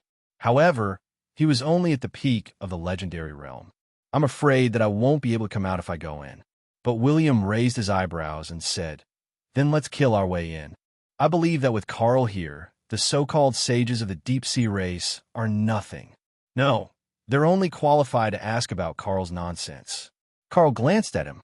Then, he transformed into a ray of black light and dashed into the deep sea. William laughed mischievously. Remove the control over the goddess of death. For a long time, he had to help. Furthermore, according to his frequent interactions with the goddess of death, it was worth it. Chapter 6:29. The three of them acted without hesitation. They were lawless and did not treat the deep-sea people as humans. Their attitude was extremely vile and arrogant. Of course, they were not humans. They were just humanoid creatures. Now, they had evolved to become perverts in the sea. Death God Carl took the lead. His body turned into a stream of black gas, and he moved through the water as if he was walking on flat ground. His speed was extremely fast, and what was even more impressive was that the black gas was unable to produce any friction with the seawater. No matter how fast he was unable to set off any bubbles. He was like the Lord of Light and Shadow. If William used the Saint Spirit incarnation, he would be able to do the same, but it was a life-saving skill. He and Elyunza could only be like two torpedoes. Accompanied by muffled sonic booms and billowing shockwaves, they dispersed the schools of fish in a radius of tens of meters. In a short span of 2 to 3 minutes, the three of them had already arrived at the bottom of the sea, which was 10,000 meters deep. It was pitch black here, and the few sea beasts that had special lighting effects didn't dare to approach them. They all ran far away and quietly watched the three ugly monsters show off here. Obviously, His Royal Highness Beauty seemed to have no effect on this group of blind marine creatures. William glanced at Carl, who had stopped in his tracks. He cautiously waved his hand and threw out a thunder bubble that enveloped the three of them. Did you discover something? Yes. Is there a sea monster in front? Or is there a monster under our feet? I'm scared. Elyunza gripped his sword tightly as he looked around in fear. However, in the dark depths of the sea, he could only see up to 300 meters away. Carl turned around with a grave expression. He pointed at his surroundings and asked, I would like to ask, where is the nest of the deep sea people? William and Elyunza looked at each other. William silently took out his heaven-suppressing sword, while Elyunza gritted his teeth and took a few steps forward. If you don't know the way, why are you barging in? The endless sea is so vast. Are you trying to find a needle in a haystack? Carl coughed lightly. Let's talk nicely. Why do you have to resort to violence? Give me the death god some face. Moreover, the deep-sea people have been mobilized for this attack. It's obvious that they are not far from the shore. Moreover, the continents are constantly moving, so we can't determine the exact location of the deep-sea people. But they should not be too far. How about this? Let's split up and search. I don't think that's a good idea. The corners of Elyunza's mouth twitched. William rubbed his forehead. Let's search together. In this dark, deep-sea environment, it's like a horror movie. It's taboo to split up. Of course, I'm not afraid of death. I'm not afraid either. The Grim Reaper stretched out his right hand like the little blind monk with the red scarf, showing that he too was not afraid of death. Elyunza's face was expressionless. Then, he said in an aggrieved tone, I knew it. I knew you guys just want to kill me. If you have something to say, just say it. If you don't want to play with me first, can I go back now? William and Carl looked at the dark sea above their heads at the same time. Elyunza once again fell silent. That's right, there was no way out. They might have been discovered by the deep sea tribe the moment they arrived at the bottom of the sea. There might even be many saints up there waiting for him to walk right into their trap. Carl chuckled and said, All right then, follow me. I'm very sensitive to the aura of death. If I'm not wrong, the place with the strongest aura of death should be the deep-sea trench. The deep-sea race often carries out underwater massacres. They must have killed a lot of creatures. Follow me closely. With that, the black-robed Grim Reaper transformed into a black gas and swam in a certain direction. William and El Yunza followed behind him, moving down the slope of the seabed. Time passed slowly. The three of them moved slower and slower, because they were still diving deeper and deeper. As they dived deeper and deeper, they saw many monsters that lived at the bottom of the sea. For example, there was a legendary sea monster that stuck close to the bottom of the sea. Its body was flat, but its body surface was hundreds of meters wide. This monster's body was covered with tentacles, and it would catch passing sea beasts and stuff them into its mouth. However, it was not willing to move its body. There was also a giant crab with a body that looked like a giant spider. If not for William's good eyesight, he would have swum under its tentacles. Other than that, when they neared the deep sea trench, they saw a legendary whale that was thousands of meters long.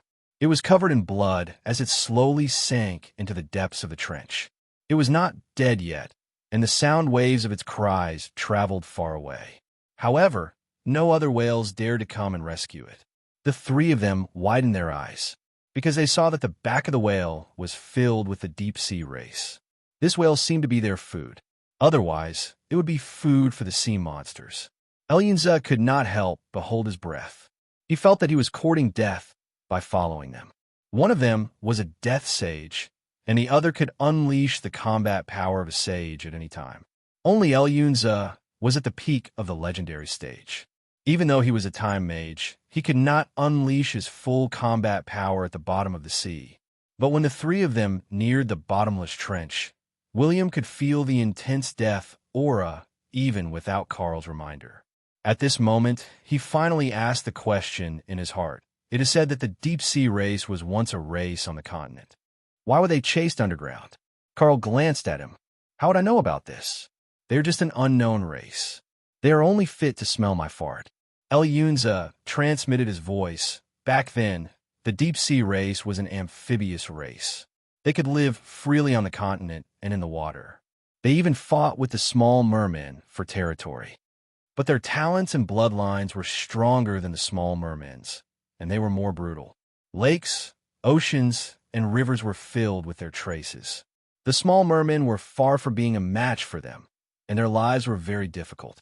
But at the beginning of the Second Era, the dragon race was divided, and the elves, who owned the world tree, took the opportunity to rise. They were dissatisfied with the elves' overbearing attitude, and because the elves occupied a lot of water resources with abundant magic power, they constantly had conflicts and friction with the elves. In the end, the elves sent troops to ruthlessly suppress them. But not only did they not admit defeat, they even joined forces with the Dark World. They also summoned abyss creatures from the deep sea in an attempt to start a war against the elves. But at that time, the Dark World looked down on these guys. Or rather, they were originally prepared to start a war at the end of the Second Era, so they ate the deep-sea race's food, but did not send too many troops. This caused the deep-sea race and the abyss creatures they summoned to become food, and they were driven back to the ocean to survive. And the deep-sea race, which was greatly weakened, was once again discriminated against by the Atlanteans, the mermaids, the mermen, and other races. In the end, they were driven to the abyss trench. Let's put it this way. The deep-sea race is a group of idiots with low intelligence, even more stupid than the orcs. If they were really smart, they would not have attacked the Sunset Empire's subsidiary countries. It's definitely not wrong to say that they have a problem with their intelligence. William revealed an expression of sudden realization. So that's how it is. But the great elves are still very strong. When they say they will beat them up, they will beat them up. Yes, the Lord of Darkness is not a plaything. He did not do anything after getting a job. Yes, the elves with the World Tree are invincible, but the World Tree is long gone. Elyunza shrugged and said with a slight sigh. He was also a half-elf, and his attitude towards the elves was very complicated. The prince did not say anything. The elves did not have a World Tree, but he had it. He had a new elven race, and he was now the king of the small world. If Moses did not live on the World Tree, he would have a harem in the small world. But William also discovered a problem. From the current situation, the elves had hidden their strength very well. He reckoned that even if he became a sage, he should not reveal the situation of the World Tree. Otherwise, it would bring unimaginable disaster to the City of Dawn. When that happened, he would not be able to unify the elves. He might even be beaten up by the elves. Of course, he was still confident. If he became a sage and used God's descent, he would dare to fight against the experts at the peak of the sage level. From that moment onwards, even if the experts at the level of the Lord God did not descend, he could be considered the top expert in the God's continent. He was a super expert who stood at the second level of the pyramid. The three of them did not continue chatting. They used their invisibility skills and dove as slowly as possible into the depths of the trench. Death God Carl had said that he wanted to exterminate the deep-sea races, but he had just become a sage. Even if he could use some of the skills and ultimate moves from his previous life, he would not be able to fight against the experts at the peak of the sage level. Oh, but from his attitude that he would not die, it seemed that he had many trump cards to protect himself. He was the death god. He could pull out a soul slayer at any moment and fight for 3 days and 3 nights. It would not be easy for him to die. Therefore, the three of them had the thought of killing a sage if they could. If they could not, they would steal some items and escape. They dove all the way to the bottom of the sea for 80,000 meters. Abyss Trench. This is the Abyss Trench. William inhaled a breath of cold air. The top of the Abyss Trench was relatively wide. The huge trench was hundreds of thousands of meters wide. But after they dove 80,000 meters, the width of the trench was no more than 20,000 to 30,000 meters. The people of the trench lived on both sides of the cliff. They built houses made of stone and coral on the cliffs of the trench that were constantly getting closer. The width of the Abyss Trench was average, but its length seemed endless. They could not see the end.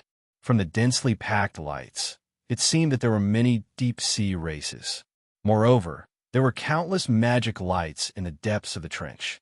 The deeper they went, the brighter the lights became. Obviously, the deep-sea races needed lights to illuminate them.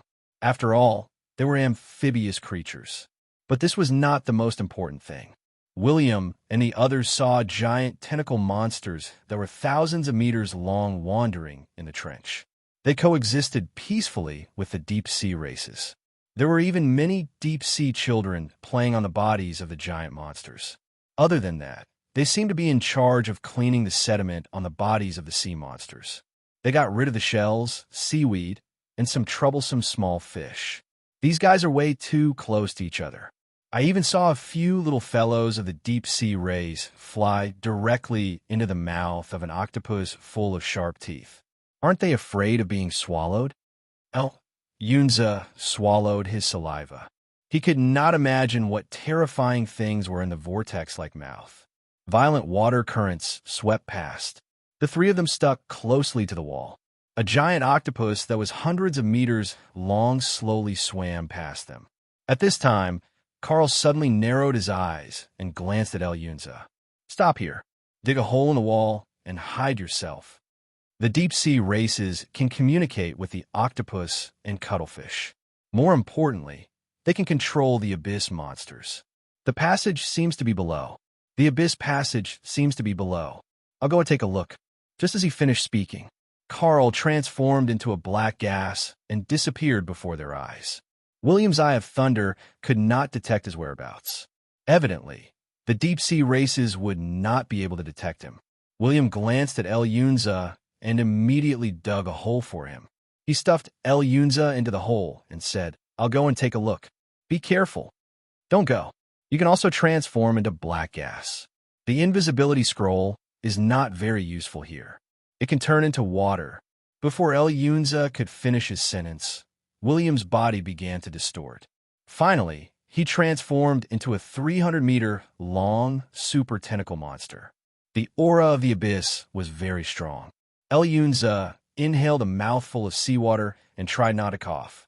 William's tentacle monster blinked at him with more than 300 eyes. Then, it lazily sank to the bottom of the sea.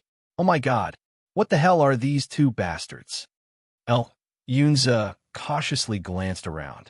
He silently threw out a barrier and a large pile of rocks to block himself. He decided to pretend to be a corpse. With his time endowment, it was very easy for him to pretend to be dead. Prince's abyss tentacle monster did not attract the attention of the deep-sea races. In particular, his body emitted the aura of an abyss creature. He was not a real sea monster, so the deep-sea creatures did not dare to swim on his body to play. In essence, there was a certain difference between the abyss tentacle monsters and the oceanic tentacle monsters. No matter how many eyes a squid or octopus had, they would at most have a dozen, and usually only 1 or 2 mouths. But the abyss tentacle monsters were somewhat abnormal. They had hundreds of eyes and hundreds of mouths full of teeth.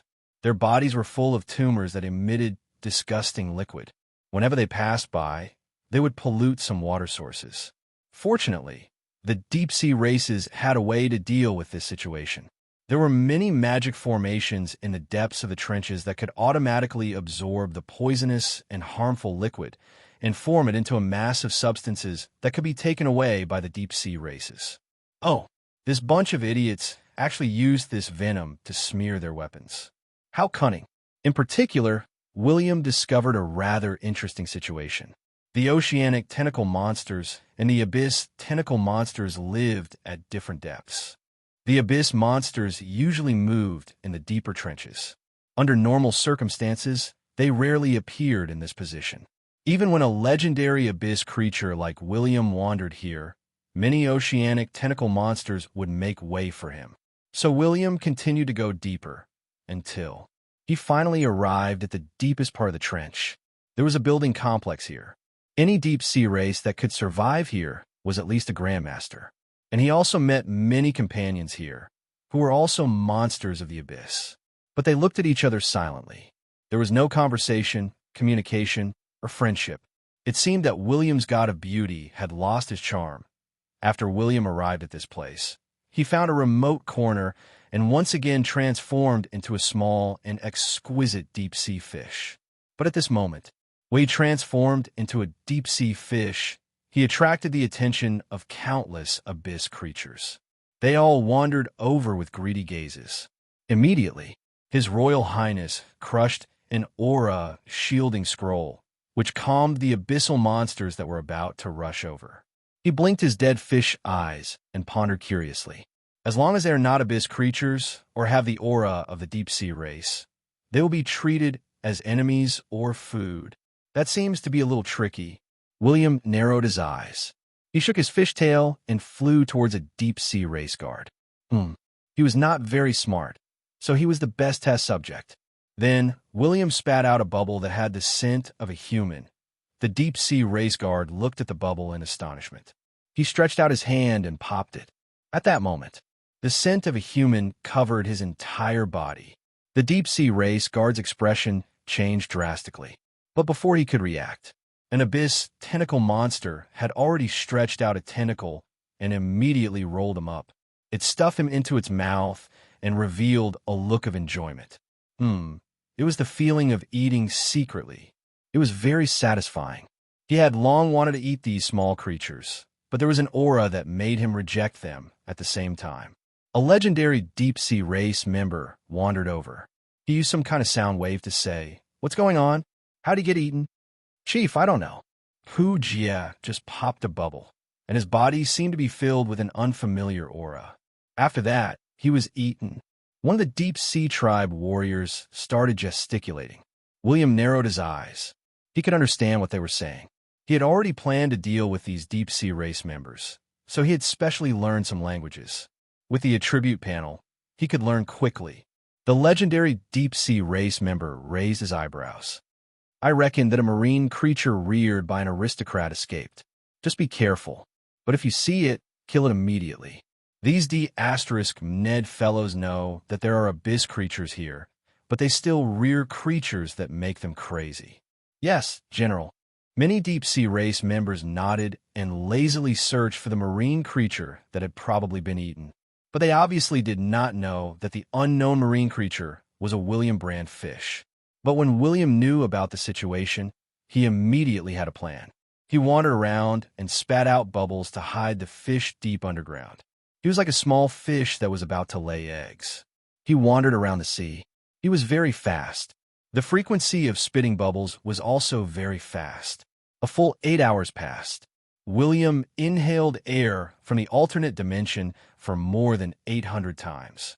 Panting heavily, he snapped his fingers. Palm, palm, palm, palm, palm. Bubbles rose one by one and burst one by one. Instantly, countless abyss monsters started a frenzied massacre in the depths of the trench.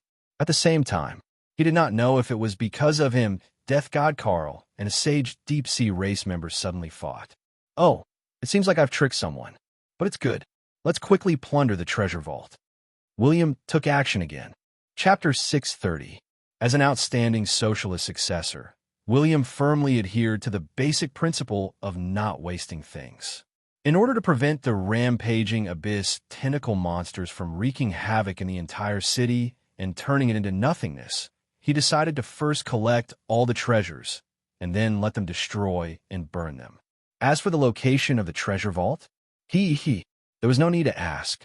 If he did, he would be belittling William's keen eyes as a 36th-generation successor who was proficient in stealing treasures, robbing tombs, and digging tombs. His eye of thunder was useless. He was very sensitive to the location of the treasures. It could not be helped. He had too much experience. Don't you understand that maturation can produce birds? Even if this was the main city of the deep-sea race, William could walk around with his eyes closed, and he would gradually arrive at the location of the treasure vault. That was right. It was such a coincidence. He hid beside the treasure vault and secretly glanced at the abyss monsters that were wreaking havoc in the underwater city. Alarms were ringing everywhere. Besides the two deep-sea race sages who were fighting with Death God Carl, the others were controlling the crazed giant monsters. It was too terrifying. The group of abyss monsters discovered that there were unfamiliar auras everywhere. They were like madmen who wanted to flatten the entire city. Even the abyss tentacle monsters were the same. At this moment, even the guards of the treasure vault were participating in the defense mission. It was enough to show that the situation that William had created was terrible. Then, let's begin the righteous work of seizing the treasures. William took a deep breath. He did not care about the possible barriers in the treasure vault. He dug a hole and entered it. He stuffed the items he found into the alternate dimension. Warning, the treasure vault's warning. A deep-sea race sage was controlling several legendary abyss monsters to prevent them from escaping. But the treasure vault's warning suddenly sounded, and he had to pay attention to it. Boom! A tentacle of a sage abyss monster coincidentally slammed into the treasure vault. If the walls of the treasure vault were not hard enough, the tentacle would have been smashed into pieces. William felt a tremor above his head. The abyss monster must have sensed his aura and wanted to eat him. However, the holy plane experts of the deep-sea race did not think of this. They thought that the abyssal monster had triggered the alarm. Immediately, a holy plane expert rushed over. With a wave of his hand, a huge waterspout was formed, attempting to control the holy plane sea monster. However, this Saint Realm abyssal monster was not as easy to control as those legendary monsters. It had the thought of devouring everything. If it weren't for the fact that this group of sharp-tongued brats in front of it all had the same aura as them, feeding them food and occasionally offering some gifts, they would have long lost interest in becoming its fighters. One sentence. The deep-sea tribe made use of the abyssal monsters, but the abyssal monsters of the Holy Plane also had quite a bit of intelligence, so both sides were mutually beneficial. You provide me with food. I can help you solve some problems. But now, there were so many unfamiliar auras appearing in the city of the deep-sea race. It seemed to be a misunderstanding, but they were a group of people who were used to being served. How could they be monsters who wouldn't eat just because you told them not to? As a monster. But they were also monsters with dignity. In the Abyss world, power was everything. The deep-sea tribe controlled 3 Holy Plane abyssal monsters. They could acknowledge these Holy Plane experts to a certain extent, but they treated the other deep-sea tribe members as ants. Now that they had encountered such a situation, they had to take advantage of the situation. It would be a disgrace to the deep-sea tribe members. Meanwhile, William was still searching for all kinds of deep-sea resources. Gosh, these gold heads haven't been melted. Aren't the deep-sea tribe too rich? Water essence stone, more than 80,000 kilograms. My goodness, the entire Dawn fleet salutes you. How many epic equipment sets can be made with this stone? All of them are water elemental. You're really rich. Magic pearls. Black, white, green, blue. Gosh, there's such a huge 5-colored pearl. Legendary quality? It has the 5 elements of metal, wood, water, fire, and earth. I'm rich. William picked up the 5-colored pearl, which was the size of a baby's fist, and hurriedly kept it. As for the other pearls, he had already kept all of them. Other than that, there was also a large pile of coral trees. The lowest quality materials were of gold quality. All of them were neatly placed here. While William was searching for the corals, he was curious. Why did the Holy Plane experts not attack the treasure vault? Was the treasure vault not important enough for a legendary or Holy Plane expert to take the time to come here? In fact, he still did not know that a Holy Plane elite was fighting with a Holy Plane sea monster above the treasure vault. The two of them had already forgotten about his existence and were fighting fiercely above his head. Apart from the treasure vault, all the other buildings had basically been crushed in a short span of 5 to 6 minutes. Hundreds of thousands of deep-sea tribe members were devoured by the abyss monsters. Some were killed by the aftershocks of the battle. Besides controlling the abyss monsters and eliminating the foreign aura, the Holy Plane expert of the deep-sea tribe was also glaring at Death God Carl. He wanted to skin him alive. You're just a child wearing a black robe. Do you really think that you're the Grim Reaper?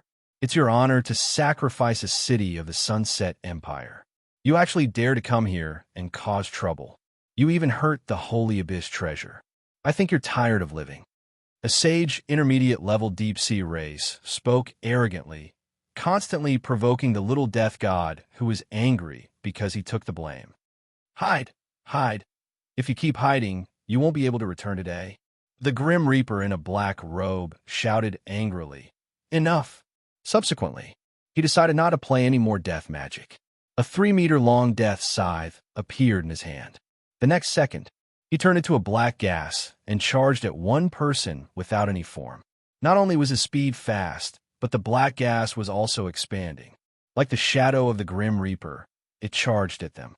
The expressions of the two deep-sea race experts that were targeting him changed. This shadow, damn it. They had to say that this outfit was getting more and more familiar.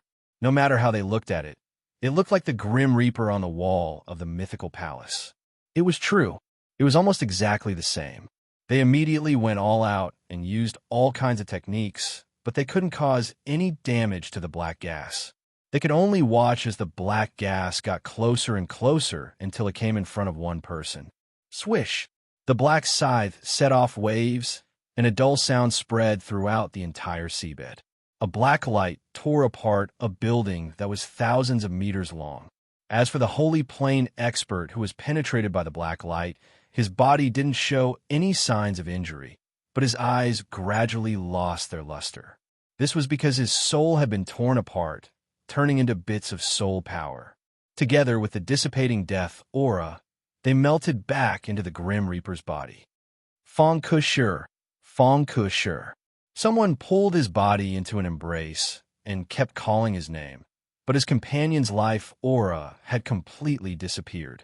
He couldn't help but look at Carl with a ferocious expression and roar. Who are you? What did you do to my soul? Grim Reaper Carl licked his lips comfortably and glanced at him with a cold expression. What are you shouting for? Just a bunch of little bastards. Even with a holy plane, you're still so weak. You can't even block one of my death soul snatch. What a bunch of jokes. But even so, Carl also frowned because he realized that the Holy Plane expert of the Abyss was a little strong. He had also used the Death Soul Snatch, but he didn't manage to extract the soul of the Holy Plane expert. Instead, the Holy Plane expert was severely injured. He had used 2 big moves consecutively, and it would be difficult for him to deal fatal damage to another Holy Plane expert within a short period of time. Of course, the Grim Reaper had many other moves, but that was the most powerful move. And the most interesting thing was that his move had severed the soul of the Holy Plane expert, causing the Holy Plane expert to become extremely violent and frenzied. In the depths of the seabed, the Holy Plane expert was the happiest. Just it alone was enough to pin down two Holy Plane experts. William knew that someone was attracting the attention of the Holy Plane expert, but he didn't know that Carl had already killed a Holy Plane expert. Carl continued to plunder, and he had even reached the entrance of the alternate dimension. There was no hesitation. William, who had the combat power of a Holy Plane expert, immediately used his hands to tear apart the defensive barrier and directly rushed in. But they didn't expect that. There was actually a legendary peak abyss monster guarding this place. In an instant, God's descent, before hundreds of tentacles swept the water and surged towards him, William's eyes flashed with lightning, and two scorching beams of lightning erupted. He took a step forward, and his heaven-suppressing blade slashed horizontally. Poof, poof, poof, poof. Dozens of tentacles spurted black blood and broke apart. The monster kept wailing, but William calmly slashed a few more times. Streaks of lightning that were thousands of meters long tore apart the space, and the unstable alternate dimension was about to collapse. But the sword flashed. The legendary peak abyss monster continued to collapse. Finally, it turned into a puddle of rotten flesh that emitted a foul smell and collapsed at William's feet. In the next second, William immediately rushed into the treasure vault in the deepest part of the alternate dimension. His sword flashed and tore open the door. There were many legendary materials, armor, and various treasures that only belonged to the deep sea. For example, there was the extremely precious and delicious dragon's saliva wine. It was of legendary quality, and it could also increase attributes. It was a naturally formed crystal pill. As long as some magic was injected into it, it could form a space that shielded the seawater. And the most important thing was His Royal Highness had never expected that this group of people, who didn't seem to be very rich, would actually have so many sacred and divine tools. Gosh, I've struck it rich. There are 3 of them. They are rich. William inhaled a breath of cold air. At the same time, an advanced sage of the deep sea people also rushed over.